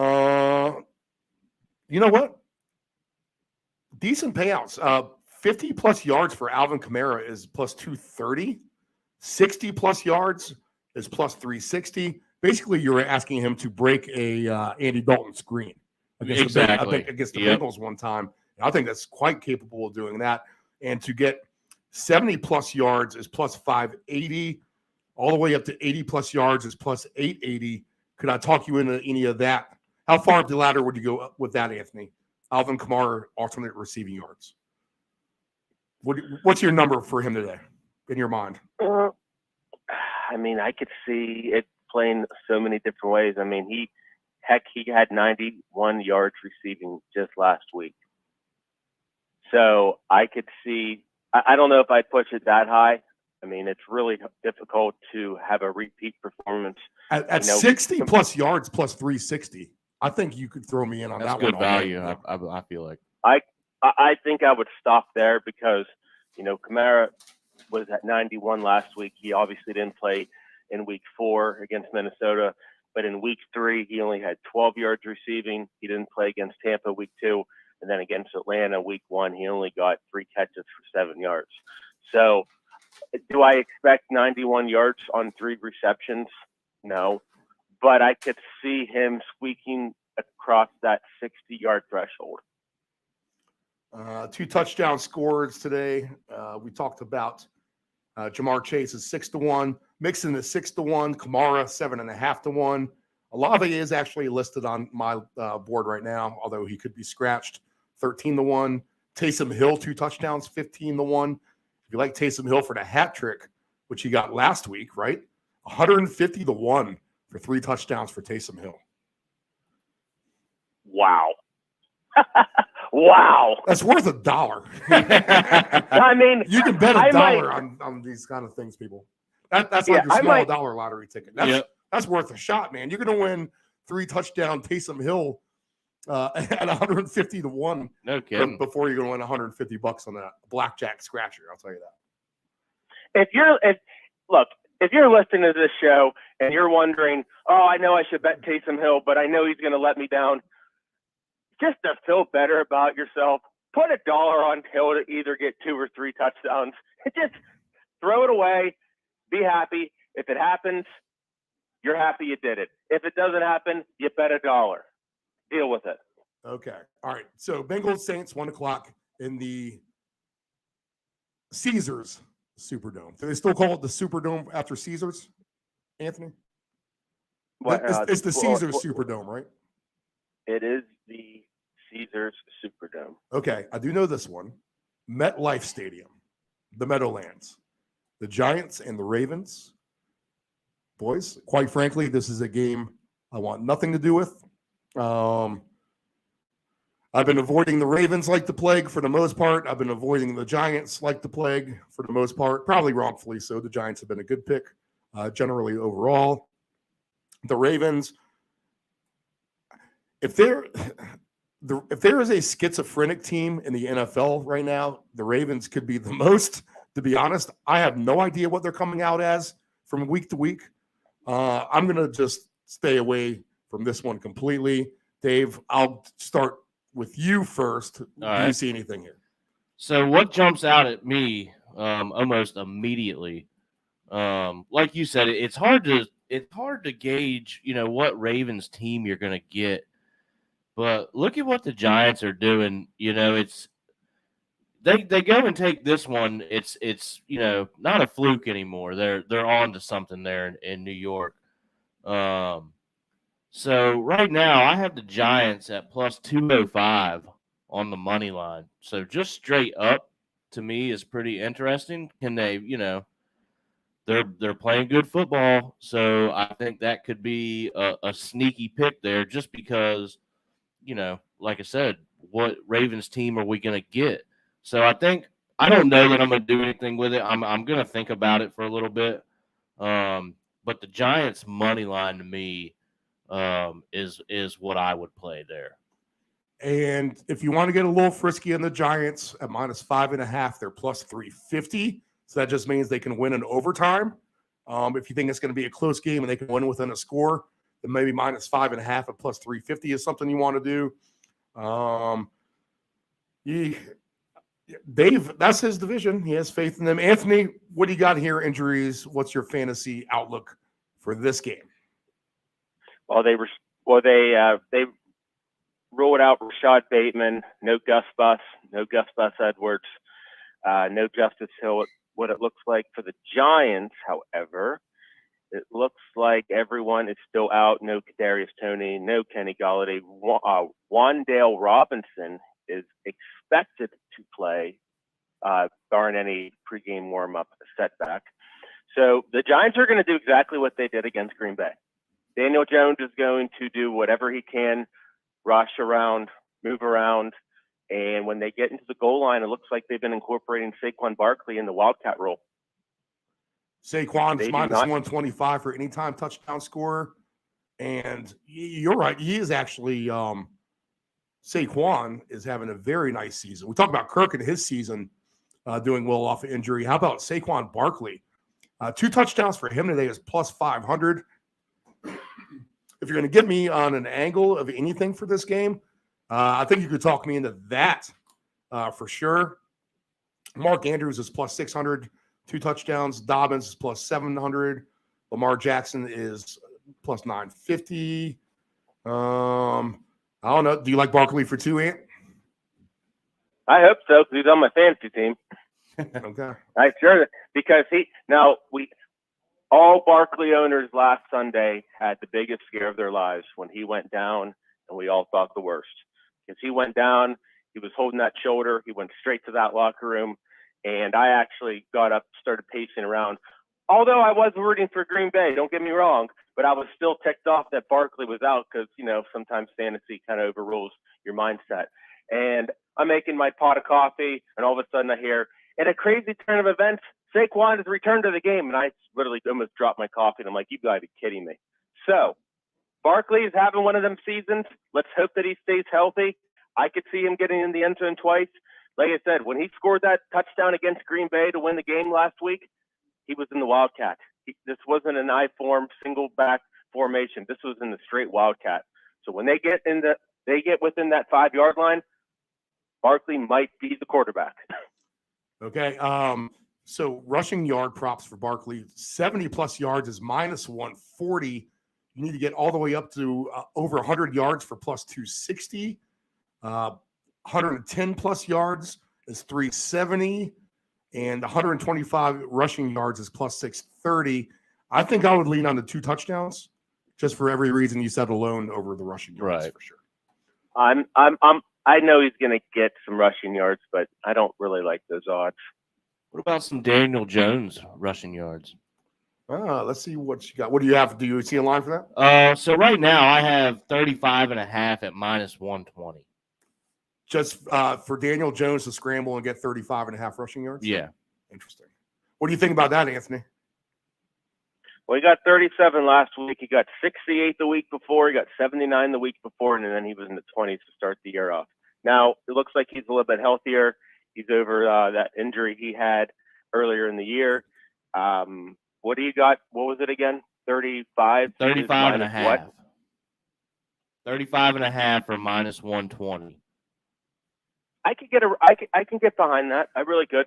I mean, is there a prop that you can just say 40+ yards on the alternate? Yeah, sure. 40+ yards is plus 110. I see 50+ yards is plus 210. If you think you can get the 60, he's paying plus 370. I mean, if he makes a breakout run, then it's very, very, very, very possible.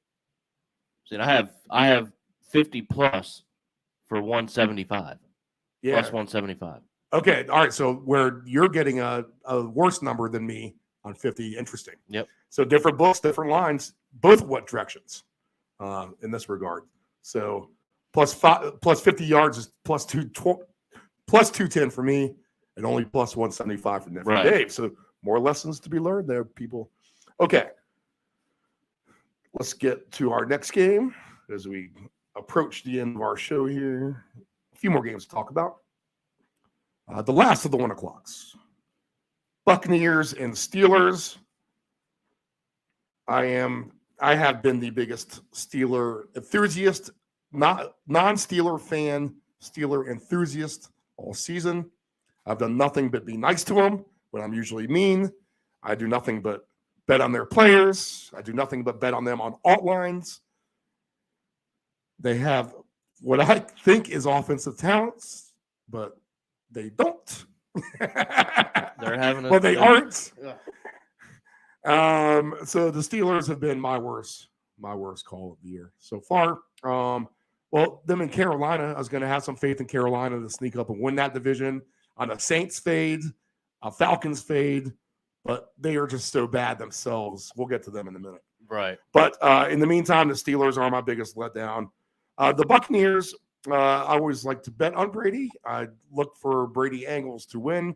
He's been the biggest money maker of my sports gambling career that we were talking about earlier on the show. I was talking about being in the bingo hall and gambling through high school. But yes, in my later years of the last 20 years, Tom Brady, Lord, I mean, he is bringing home the cash flow for sure. Buccaneers and Steelers, I smell, I don't know. Something tells me to go with the Steelers again today in some kind of weird game that they win. But then that's when Tampa Bay and Mike Evans goes off and wins 35-3. So I think for the most part, I'm going to avoid this game again like the plague. I think there's better opportunities. I'd rather bet the Vikings over the Dolphins and the Bengals over the Saints rather than try to bet the Steelers over the Buccaneers. That's just going to be the moral of the story. For me, Nephew Dave, we'll start with you. What do you see for this? So I'm not quite sure what to make of it just yet. As I look at it, so the spread is starting at -10 for them. and it's at plus 100. So right where they're starting, it's plus money. So you wouldn't probably have to move that all that much to get some pretty good value out of it. But something's telling me not to do it, although I think I want to. So something I'm going to have to think about here, but if I do make a play, we're going to move the alternate line, and we're going to move it up in the Buccaneers' favor. Now, they're not quite Buffalo, and we saw what happened to the Steelers in the Buffalo game. So could this be some sort of repeat, just maybe not as bad? I guess we'll see. So that's going to be something I think about, moving the alt line. Let's take a quick peek here to what I would move it to. And if we're looking at the alt lines right now, I'm looking at anywhere from. So I would move it probably. Say they win by 2 touchdowns because, you can throw all over them. Their passing defense is horrid. So, but even then, it's plus 148 for minus 14. So the value doesn't really get there until you get to the blowout scenario. So I don't know. Nothing jumps out at me major here. I might think about a little play moving the line, but that's about it, I think. Okay. I see minus 19.5 for the Buccaneers at plus 255. If you smell a rat and you think that the offensive line can do Brady some wrong today and that the Steelers can get home with the defense finally, we'll get injury status from Anthony here in 1 second. Man, if you think the Steelers can win by 10 points somehow today, though, you can get plus 1060. If I do some kind of weird, exotic 14 round robin last second where I put like $5 on each, 3 or 4 leg or something like that, then the Steelers will qualify just for a dart throw scenario for fun, just because I need to try to salvage any kind of respect for myself winning with the Steelers. Eventually they will win and I will get all my money back on you Steelers eventually. Anthony, what do you see for injuries, fantasy angle? You're as disgusted by me and the Steelers. You're from the Pittsburgh area. What do you got? Well, you said you hope that the Steelers defense gets their act together. I don't think it's going to be today since half their defense is out today. Pittsburgh is depleted right now. I know Minka's out. Obviously, TJ Watt's still out, which is virtually their defense right now. But, Tom Brady's coming to Pittsburgh. All Pittsburgh fans know that they hate the dreaded Tom Brady and the Patriots. And now he's on Tampa. So you were talking about some alternate lines. I'd fire that up. And I hope, and as horrible as this makes me say this because I am from Pittsburgh, I still root for my hometown team. I hate Tom Brady. I picked Tampa Bay on my survivor. I could see them throttling them today. Okay. All right. So there we go. We got a Tampa Bay backer in the hometown, Pittsburgh, Mr. Antonio the Ant-Man. So he likes Tampa Bay big today. So that being said, here are your 2 touchdown score potentials for Tampa Bay that you're seriously going to think about taking. Well, you can always flip a coin, honestly, because you have Fournette who scored 2 touchdowns last week. You Plus have Mike Evans who scored plus 500. You have Mike Evans who scored 2 touchdowns 2 weeks ago. Now, Chris Godwin has not come through with that. I might throw Chris Godwin 2 touchdowns. And Chris Godwin also, although he went to Penn State, still in Pennsylvania, so not necessarily a homecoming or anything like that, but still back in Pennsylvania. I went with Godwin last week. He obviously did not pull through the way I wanted him to, but I could see Godwin getting his. I could see everyone getting theirs. I could see all the Buccaneers get touchdowns. Evans, Godwin, Fournette, heck, maybe even the rookie Rachaad White getting a touchdown in there. Okay. Rachaad White is 13-1 for 2 touchdowns. Russell Gage, 23-1. You're going to have me rethinking this Pittsburgh thing a little bit. Yep, Anthony. yep, absolutely. How about an over? Can Pittsburgh's offense show up at all today, Anthony? Their defense is going to give up points, you think. Can their offense at least get something on the Buccaneers at home? I'm rooting for it. I hope I hope Pickett can thrive. I don't know if it's going to happen this week. I mean, Pittsburgh, they got a really, really bad 4-game stretch, starting with Buffalo, today with Tampa. But I could see Pickett. The Pickett to Pickens connection, that is very, very possible. Let me just double check. I did see something on Pat Freiermuth, the tight end. He's been rolled out, so he's out. Najee's in, Deontay's in, Claypool's in, Pickens in. So I could see Pittsburgh getting a couple goofy touchdowns. It's just a matter of who. What's your 2 touchdown prop on Pickens? Pickens was 23-1 for 2 touchdowns today. So George Pickens 23-1. 26-1 now. That's worth looking at anyway, I think. That has dropped. It started off earlier in the season around 60-1. That's one pick I've had every week, actually, is the Pickens 2 touchdowns. I guess I got to put him in that boat where I'll be upset if I don't take him and he happens to have it. So maybe that's my one angle. But 2 touchdowns plus 2,600, Anthony. I mean, he had 6 catches for 102 yards week 5 or week 4 against the Jets, 6 catches, 83 yards against Buffalo last week, and they were getting steamrolled by Buffalo. I can see Pickens getting in. I'm not sure about 2 touchdowns, but look, if it's 26-1, then why not throw $5 on it? All right. Okay. All right. So Steelers and the Buccaneers. That is 1 o'clock. Let's go ahead and get to the 4 o'clocks. Got 3 games there. Seattle and Arizona. Arizona's minus 2.5, 50.5. And there's no time change for this. This is going to be a 4:05 Eastern Standard kickoff. There was going to be a time change if the Mariners were to hold on. That's right. That's right. To the win, but that series is over in baseball. I'm going to play the fantasy angle that I talked about earlier, Anthony. I'm going to take the 2 running backs to have great days. I'm talking about Kenneth Walker III and Eno Benjamin. That's Dave Del Grande's secret kind of sneaky plays, as he likes a super overscoring game, because that's just what's going to come natural with Kyler Murray running around against a terrible Seattle defense. And Seattle's actually been able to move the ball themselves on offense and get some points with their prolific scores. I don't know, Ant, do you see this as Ant-Man? Do you see this as a high-scoring potential game too? You saw what Seattle's been doing the past couple weeks, and I believe this game is this game in Seattle or is it Arizona? Seattle. It's in Seattle. As long as it's not raining, this game could be a shootout. It sucks that sunny and 65 degrees, 3-mile-per-hour winds. Nice.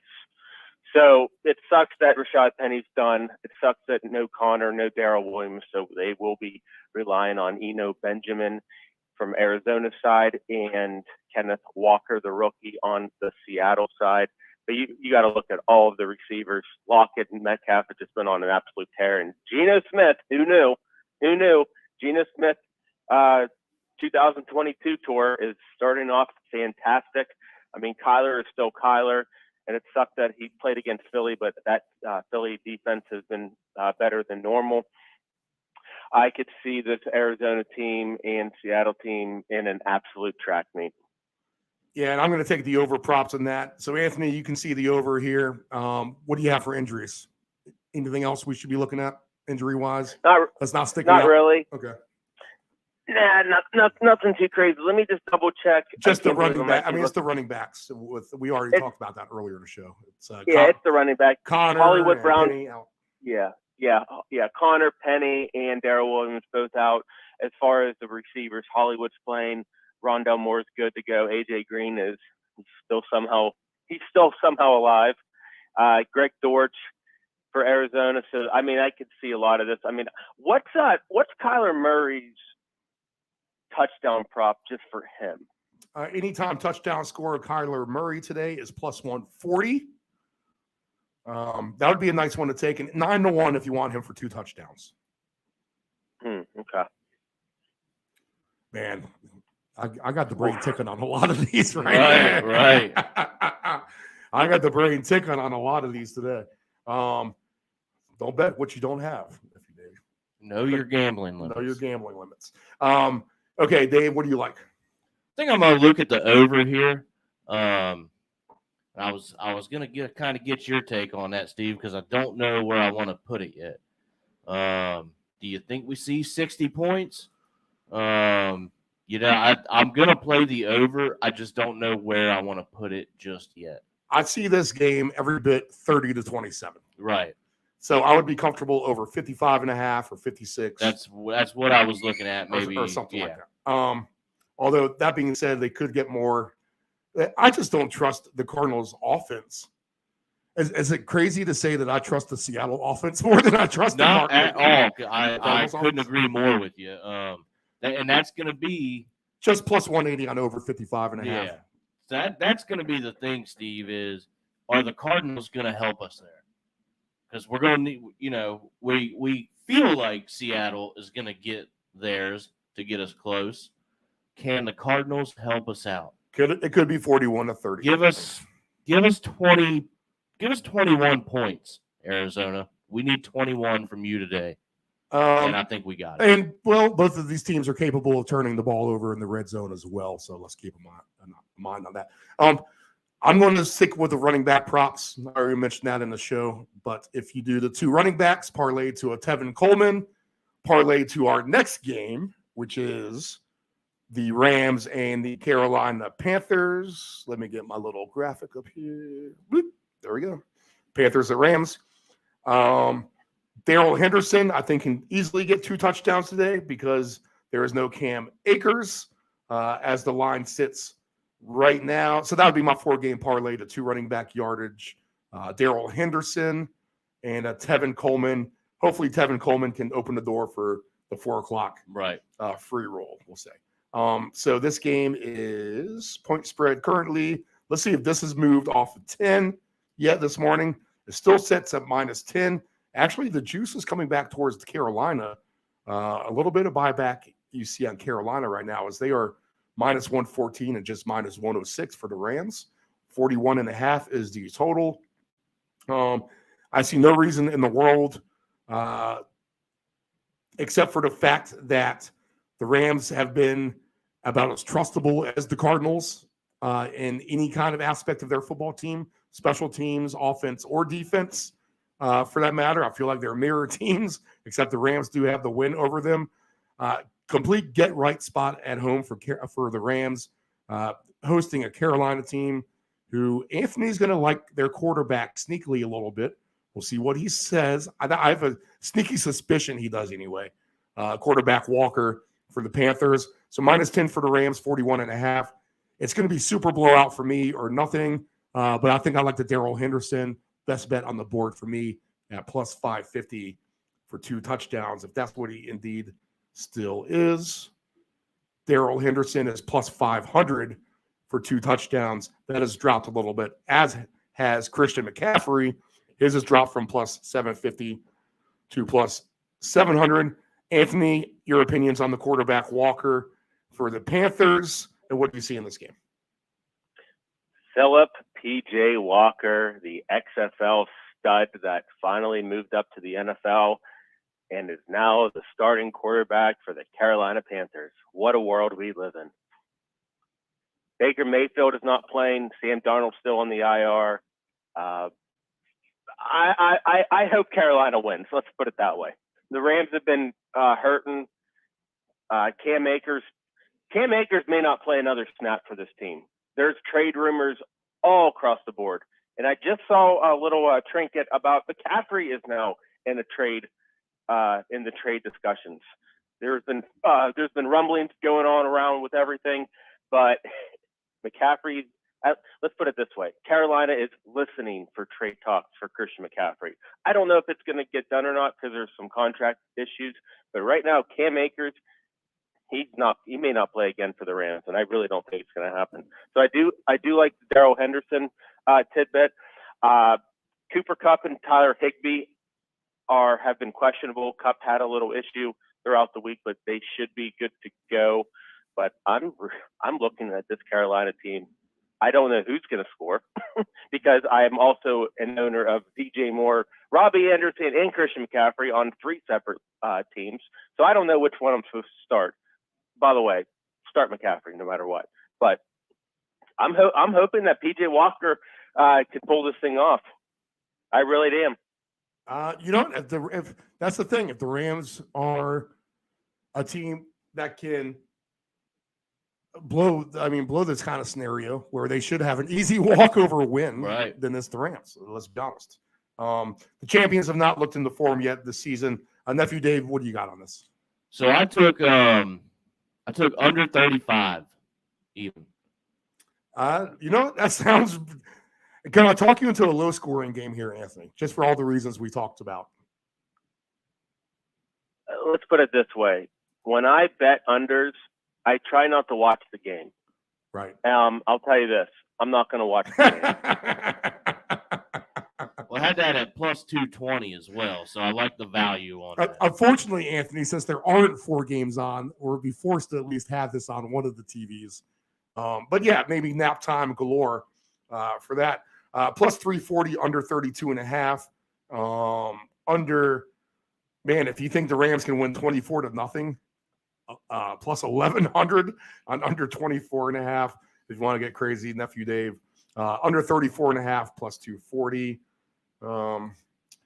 Okay, I'm not sure about this. I'm going to just take Darrell Henderson and hope that he gets his 2 rushing touchdowns because I want to win $27,000 on a $10 14 Right. 4 o'clock parlay once Tevin Coleman paves the way for us. Okay, last game for the 4 o'clocks. We are now on to the big game of the day. The Bills and the Chiefs. Dave Del Grande loves that both quarterbacks can get 600-plus yards combined and 6 touchdowns combined. I don't see any reason why that actually couldn't happen, so I kind of like that at 4-1 odds. Myself, right now, the Bills are still the favorites. Let's see if that line has moved at all. I am on to next week. Oh, here we go. So minus 2.5, and the juice is actually moving towards Buffalo. So they're getting up to almost minus 120 on minus 2.5. So we could actually see a minus 3 for Buffalo coming up. That'd be interesting. So if you want the Bills minus 2.5, you might want to start to jump on that now. And again, to chop around, 53.5 is the over-under. I don't know how this game doesn't go under, to be honest. Although Dave Del Grande brought up some great points about how this was an under game in the playoffs until late in the fourth quarter when the 2 quarterbacks just seemingly went insane in those last few minutes to blow the spread up. I don't know. This is just a game. I hope everything's all good for me by that point in the day. I can kind of almost sit back and relax and enjoy it. For the Patriots' sake, I'll be rooting for the Chiefs. Do I think the Bills win? I would, if you told me I had to pick one and go to war with it completely, I'm going to take the Bills for sure. They're impressive, and if they do get Christian McCaffrey, watch out, NFL. I don't know what you're going to do. Nephew Dave, we'll start with you just on this one. What do you see on this game? So I think I'm going to go, for me, on my book anyway, the weekly special. Allen and Mahomes, 600 plus passing yards, 7 passing touchdowns combined, plus 450 on that. So basically, I'm just hoping it's a shootout, which it could be. I believe the Bills' defense is a little banged up. I thought last time that I looked, and like I've said before, anytime you have Mahomes as your quarterback, you always have a good chance to put up points. And another angle that I might take would be Hilaire for a touchdown. All right. So I'm playing producer, boys. As far as back to me real quick, just on this. If I'm going to have a breakout angle today, I think Dawson Knox, who has not scored a lot yet at 18-1 odds for 2 touchdowns, is a very, very tempting play. And I'm going to probably take that if I'm going to root for something here, almost like Darrell Henderson in the last game. I would be fine with a Henderson 2 touchdown, Dawson Knox 2 touchdown, just those 2 players alone. I think that would pay pretty good. In fact, I'm going to get the odds up on that real quick. And as we go to those odds, Mr. Anthony, let me get to you in 1/2 a second. Get your injuries ready to go here. So a Henderson and a Dawson Knox, $25. People pays $28.25 if you wanted to do something like that. So I like Dawson Knox for 2 touchdowns. I like Darrell Henderson for 2. I like a bunch of players for 2. I'll talk about those in the recap. But Anthony, what do you see? Is this the ultimate shootout game? Do you see Josh Allen's revenge? What do you see, and what do we got for injuries? As far as injuries, Knox is playing. It looks like everyone who played last week is going to be playing as well. Let me just double check. It looks like Isaiah McKenzie is playing as well. So just if everyone does not remember from last year in that divisional playoff game, Buffalo 36, Kansas City 42. Josh Allen with 329 and 4 touchdowns. Mahomes 378 and 3 touchdowns. Singletary scored. Clyde Edwards, actually no, Hilaire did not score. Mahomes actually got a rushing touchdown. But the big one is what Gabriel Davis did. 8 receptions, 201 yards, 4 touchdowns. I mean, it was ridiculous. Stefon Diggs had 3 catches for 7 yards in that game. How the heck does Buffalo score 36 against the Chiefs and Diggs gets 7 yards? So I'm hoping it's going to be a shootout. I'm not sure about this Dawson Knox thing because, one, he's coming off a foot injury, and in that game alone last year, he had 2 catches for 9 yards. And Knox really hasn't been doing that well. No, he hasn't. Yeah,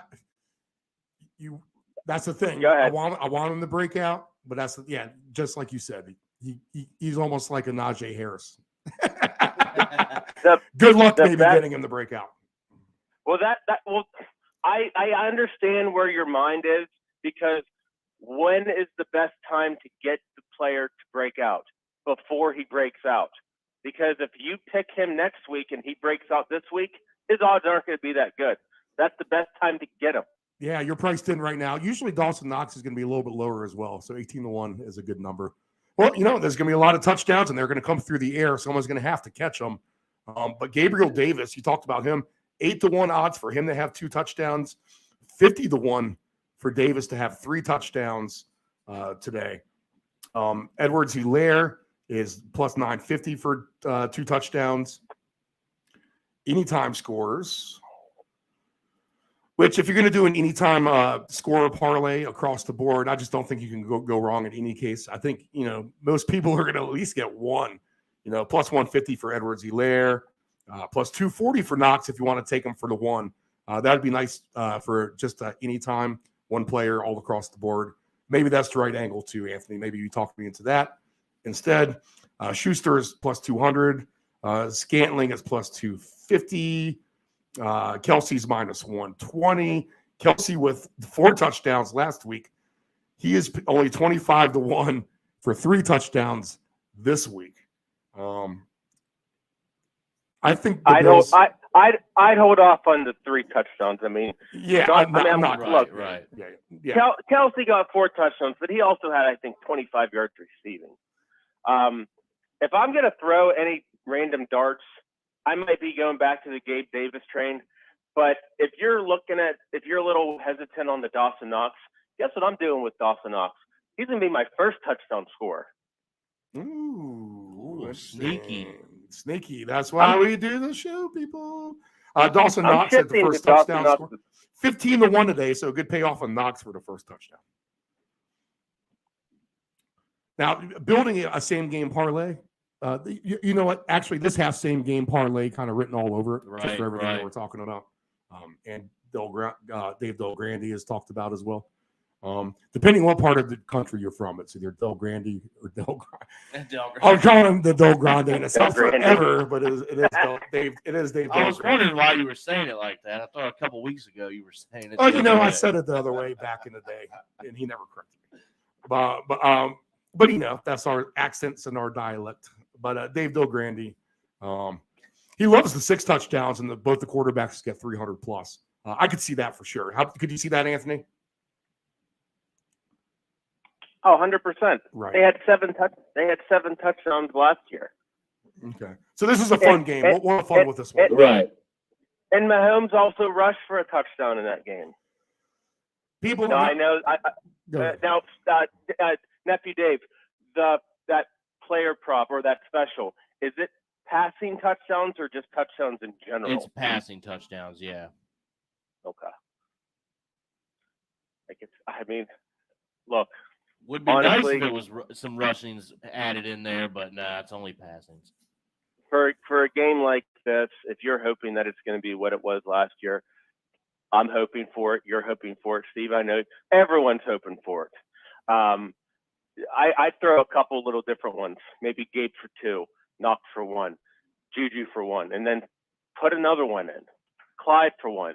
Heck, Jerick McKinnon, he was involved heavily last Monday night. Throw one for Diggs. Throw Isaiah McKenzie. Throw Singletary. Scanning's been showing. Scanling is starting to show up too. For the Chiefs, There is so much potential in this game. I'm hoping that it's going to be what it was last year. We all hope for it. Does anyone want a 13-10 game? No, because I'll end up falling asleep again and rather watch the stupid Rams. how about Isaiah Pacheco at 6-1? We talked about him a little bit here and there. Can he find his way into the end zone today? Anyone that plays on either of these two teams can find it. Either way under the end zone. You're right. So good. I think that's a great lesson. So when you have a good game like this, where there is fantasy galore and implications, you might as well just throw in or fire in.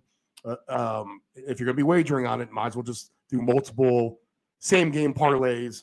And I'm not even going to be a super advocate of the same game parlay, but they're fun to do when you have the isolated games like this and so forth. And this is a great game to get involved with just from that angle. Plenty of opportunity. Honestly, this could be a same game parlay bookmaker breaker. Oh, absolutely. They could being the standalone game really at 4:00. The action for this is going to be almost like a playoff game would be on an NFL weekend in Vegas. Right. Seriously, it is. Okay, so lots of good stuff there. We have one more night game, and we'll talk briefly about the Monday game, and then we'll get out of here. But we have Cowboys and Eagles. The winner is in first place, although it will be a tie technically if the Cowboys win, but they'll have the immediate tiebreaker in the meantime over the Eagles. So we look for a good Sunday night game. I don't have any real opinion on this one, to be honest. The Cowboys have been nice for me as I've been starting to play on them a little bit. The Eagles did not cover last week. So that's their first game in which they haven't covered. They didn't cover against Detroit either. They got backdoored that first week. So the Cowboys and the Eagles, Anthony, we'll start with you. Injury updates, maybe a little bit on Dak Prescott and his comeback if you have that, which is not going to be today.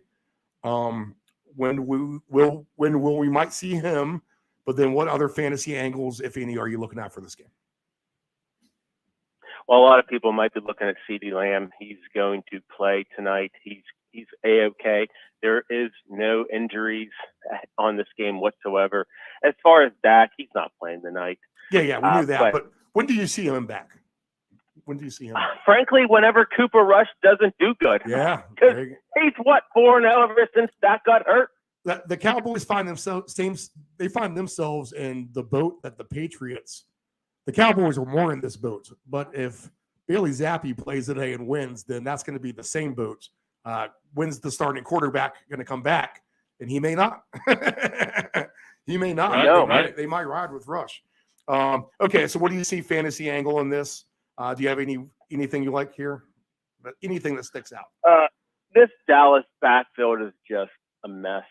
I have no opinion on this Dallas team because we know Zeke's a starter. They obviously paid him all that money, but Pollard, when he's on the field, he's better than Zeke. I know Zeke's, the goal line back, and he does much better there, but this backfield's a mess. CeeDee Lamb, you fire him up no matter what. Dalton Schultz is what is very intriguing to me because he got nothing. He got no catches last week. Nothing. As far as the Philly side, if Philly's going to win this game, because Dallas is quite well against the pass or against the run, if Philly can establish a running game, that'll open up the passing game. So I do like Dallas Goedert. I love A.J. Brown, which sucks because I'm going against him in fantasy. But heck, are we even going to look at these players or these skill players? Why not just go back to the Jalen Hurts train? What's his 2-touchdown prop? Jalen Hurts is plus 700 for 2 touchdowns this evening at home Wow. against the Cowboys. Tony Pollard is 18-1. If I was going to look at a Cowboy angle for 2, I would look at Pollard at 18-1. I think that's a nice I think game that would for him. probably, yeah. But yeah, Pollard's Jalen Hurts has interesting. done nothing but score. And if you've been on the Jalen Hurts bandwagon, man, you are on a good one because you are raking in the cash with that quarterback. Just one more side note. There's no reports on this. I'm just looking at Dallas' schedule. Yeah. They're playing Philly. Dak's not going to play. Their next 2 games are against Detroit at home, against Chicago at home, and then their week. And then in week 9 is their bye week. So realistically speaking, I can see Dak coming back in week 10, but it's Jerry Jones. We have no idea. Yeah. Okay. Interesting. So Yeah. next 2 easy games at home. That makes a lot of sense. Look for a quarterback controversy to linger in Dallas, especially if they win tonight in Philadelphia and then can get the next 2 wins at home against the Bears and the Lions. Nephew Dave, you see anything here? This is your wheelhouse. This is your division. You are the Commanders. So I agree a lot with what Ant said in the backfield for the Cowboys, and I feel like yes, they are 4-1, but for them to have major success, they need that backfield going, and I think that's kind of is what is going to separate them. I think Philly takes this game tonight. Dallas takes the L, but I'm going to be looking at playing an under here. Because these are both 2 pretty good defenses. So that's something to keep in mind. And I think, I think it could be a 21-13, maybe a 24-17, somewhere in that area. So I think I'm going to look to move this under a little bit. I know, they do have some offensive weapons, both sides of the ball. But I think, Sunday night, prime time, we're going to see a little bit more of a defensive game, I feel like. And I do like that angle. We talked about them being 2 potential elite defenses. So if you're going to do an alternate under, plus 340 is if I have to throw something in late with the baseball game or Right. one last baseball game we could play with tonight. Cleveland and the Yankees. So that's a good one. Cleveland can eliminate the Yankees, by the way, with a win tonight. Go Cleveland. Hey, how about how about just pause button? The bookies must be loving it that the Dodgers, the Yankees, the Mets, the Braves all eliminated. Oh, as far yeah. as like long-term future bets for the season and stuff like that, you're going to see no tears shed for what's happening in the Major League Baseball playoffs. Okay. So Nephew Dave likes the alternate under here. I like his angle a little bit. I'm going to maybe look at Pollard for 2 touchdowns. Anthony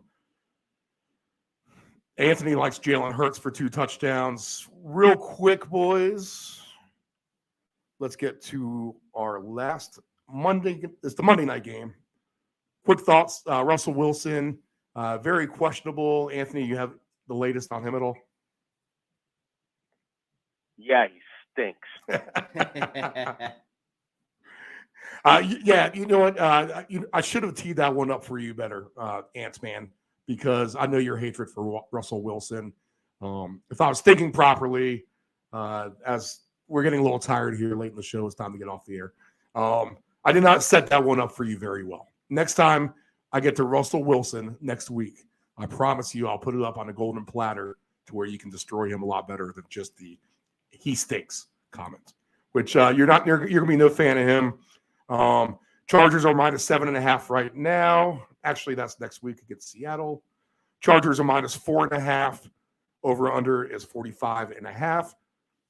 When I looked earlier, there were no player props up on the board, and they actually are up on the board now. So player props are there. Any quick thoughts on the game besides that, Anthony? Not really. I mean, there's no major injuries other than Russell Wilson stinking. We all know Javonte Williams is out. Melvin Gordon is their number one running back. They just signed Latavius Murray a couple weeks ago from, I think, was it the Saints or is it the Ravens? Well, it doesn't matter. It's on the Broncos now. And then you have Mike Boone, who's been, so that's kind of a running back carousel. Judy's still going to get his. He's more of the big play guy. Cortland Sutton is Russell Wilson's favorite target. On the Chargers side, Keenan Allen right now, he's saying he's doubtful. So if you have any Keenan Allens on your team, definitely temper expectations. He's close, but it does not look like he's going to be back for Monday night. Mike Williams, throw him in there.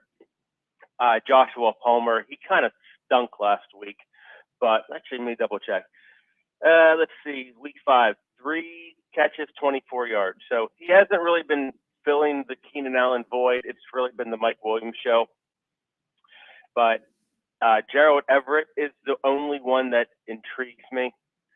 And I know he hasn't scored a touchdown, or no, he scored 2 touchdowns. I'm looking at the wrong stat sheet. So Gerald Everett for the Chargers is my only player on this team that intrigues me as far as the value. All right, nephew Dave. I think I'm not going to do anything with it today, but I'll probably maybe look in tomorrow, maybe a same game parlay, look to move the spread a little bit on the Chargers. I'm just not a believer in Denver. Wilson, he's off to a terrible start.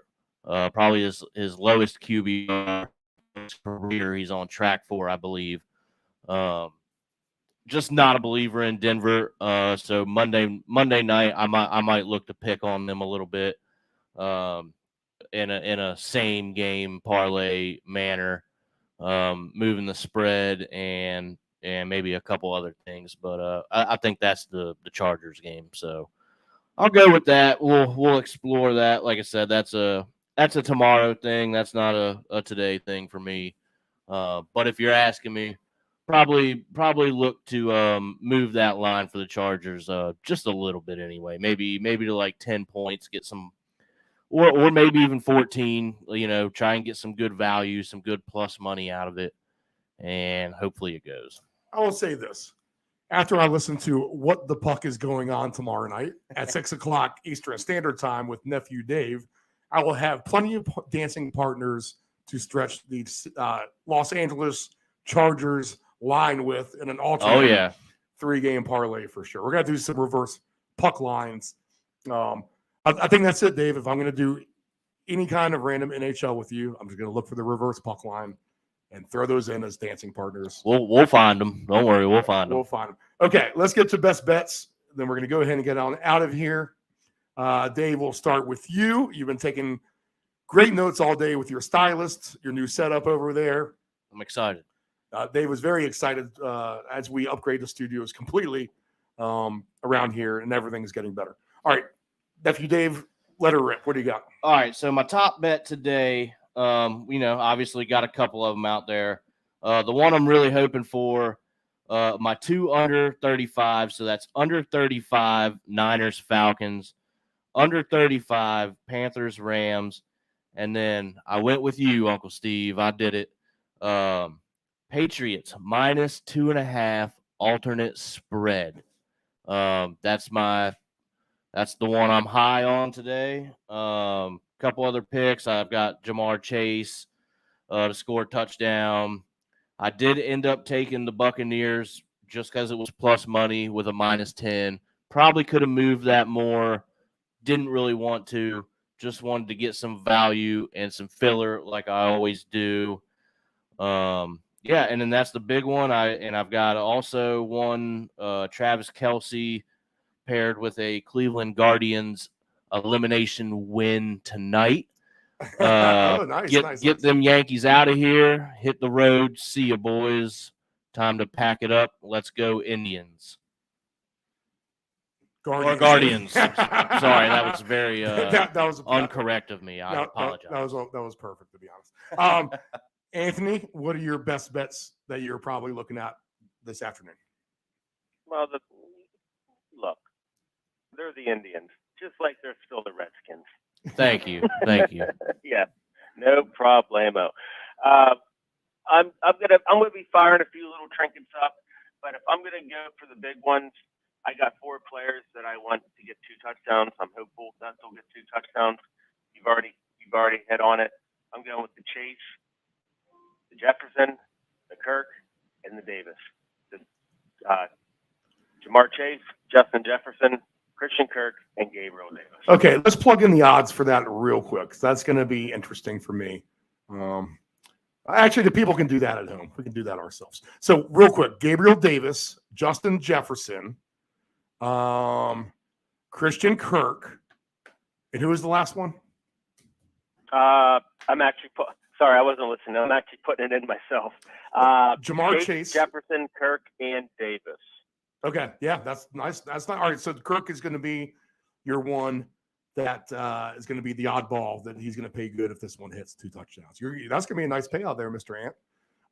So if and round robin those people, you can put those 4 guys in the round robin. That way, if Kirk doesn't get the 2, you're still going to win the money on the other 3 guys. So if you punch in both of these players, or all 4 of these players, Kirk for 2, Chase for 2, Jefferson for 2, Gabriel Davis for 2. If I'm looking at this right now and I put $10 down, that's $57,000. All right, not bad. I know where I got $10 going. Yep. $57,000 is what we like to do on this program, people. We like to do what, Dave? The minimum for the maximum. Yeah. Invest the minimum to get the maximum. Okay. My picks for today. I'm going to go down the menu real quick again. And I'll give one last line recap where we stand now. Tampa Bay -10, 45.5. If I play around a little bit, it's going to be Pickens with 2 touchdowns. That's not anything official. Jacksonville +1.5 at the Colts, over under 41. Where we stand now, I'm going to lay off of that game. The Bengals -3, over under 42.5. I'm going to be more confident in the Bengals to move the line. So I'm going to put the Bengals on the alt line today. I'm also going to move them all the way up to 19.5. I think this has blowout written all over it. I like the Joe Burrow angle of the homecoming. I'm going to take him alternate passing yards also. I'm going to climb the ladder with him, probably all the way 300, 325, 350. And I'm also going to take Jamar Chase for 2 touchdowns as well. So he will be in my 2 touchdown player parlay prop. So I like the Bengals on the alt line, Chase to score 2, and Joe Burrow to have alternate passing yards over. Green Bay and the Jets, I'll tinker a little bit with the alternate over, and I'll go about mid-50s in that game. No touchdown score props for me there. I'm going to move the line in the Pats game. I think that they can get a double-digit win at Cleveland today, so I'll lay 13.5. My kicker Folk is good. He's not going to miss my extra point that I need. And Belichick knows quarterback Jacoby Brissett better than anyone. So that's going to be the mismatch in this game. Not to mention the Pats won by about 45 points last season when these 2 teams played. So I will take the Patriots. And you know what? It's going to be shut down Chubb Day because they're going to stack the line, and the Pats have a good front 7. And I think they'll be able to contain at least. Chubb might get his a little bit, but he won't get it all. Not what they need anyway. I'm going to take a shot on the Vikings again. This makes me sick to my stomach, kind of in a way, but I'm going to stretch the line with the Vikings again. I'm going to make them double-digit 2-touchdown score winners on an alt line as well. So I'll lay up to 13.5 with the Vikings, maybe just 12.5. I'll give my credit. I'll give the kicker some benefit of the doubt. I don't know how many times I've said, Kirk Cousins, that this is your last chance for me, but Kirk Cousins, this might be your last chance for me. 2 touchdown scores for me. You can add me onto the Justin Jefferson train all day. In fact, we don't like to take 3 touchdown scores, but you could probably not see me take him at 29-1. Not good enough on the payout. So I will lay off of that, but I will stretch the Vikings line in a play. The Ravens and the Giants. I'm going to look at maybe Saquon Barkley getting 2 touchdowns. I like that angle. I'm going to put the Falcons on blowout alert. I don't care what Anthony says. I don't care what, Dave, you say about your underscore. The 49ers can put 50 points up today. I firmly believe that. They're going to have a fast track. The fans will be in their favor. This could get ugly if Garoppolo could just come anywhere near hitting his receivers in stride with the football. And this could be the Debo game, as we talked about as well. I don't know if I'll take Debo for the 2 touchdowns, but I'm going to put my money where my mouth is with the 49ers. I like their defense, and I'll stretch the line there. In the Rams game, I'm going to take Darrell Henderson for 2 touchdowns, and that's going to be my focus on that one. In the Seattle Cardinals game, I'm going to jump on the thought of Dave Delgrande. He likes both of the running backs, Kenneth Walker III and Eno Benjamin for the Cardinals. Guys coming in under the radar. Both of these teams terrible on defense, or at least Seattle is. And Arizona has the capability to be bad on defense, I think, although they did pretty decent against Philly last week. I'm going to count on the Cardinals giving up some to the Seahawks anyway. And I'm going to hope that those come in the form of alternate rushing yards by Eno Benjamin and Kenneth Walker III. Buffalo and Kansas City, we're just going to same game parlay that guy all kinds of different ways, like we talked about. And you know what? I think I might take a shot at Tony Pollard at 2 touchdowns tonight for the Cowboys. If I'm going to do an official round robin bet, so who are my teams? I'm going to stretch the Patriots 1, the Vikings 2, the 49ers 3. I need another dancing partner, the Bengals 4. And I'm tempted to do a 5th, Packers Jets over. So any combination of those 2 3s is the magic number. That's a big payday. So 3 of the 5, if I can get Jets alternate over with the Packers, we'll look around 55 points. We'll go Bengals minus 18.5. We're going to lay the hammer there. We'll go Pats minus 13.5. We'll go Vikings. I'm going to put the Vikings around 16.5. I'm going to have faith in that. And the 49ers, I'm going to put right around there too, 16, 18, 19.5. I think they can win by 3 touchdowns. So 5-game round robin for me. Once again, 49ers, Patriots, Bengals, Vikings, and over Green Bay. Add Ramondre Stevenson to my 2 touchdown list as well. All right, so that is going to wrap it up for us for today. What the Puck is going on is the show tomorrow night, 6 o'clock. We have big hockey games going for Monday night and Tuesday. A full slate. I wish they played more Friday night games. Do you have an Me opinion too. on that? Me too.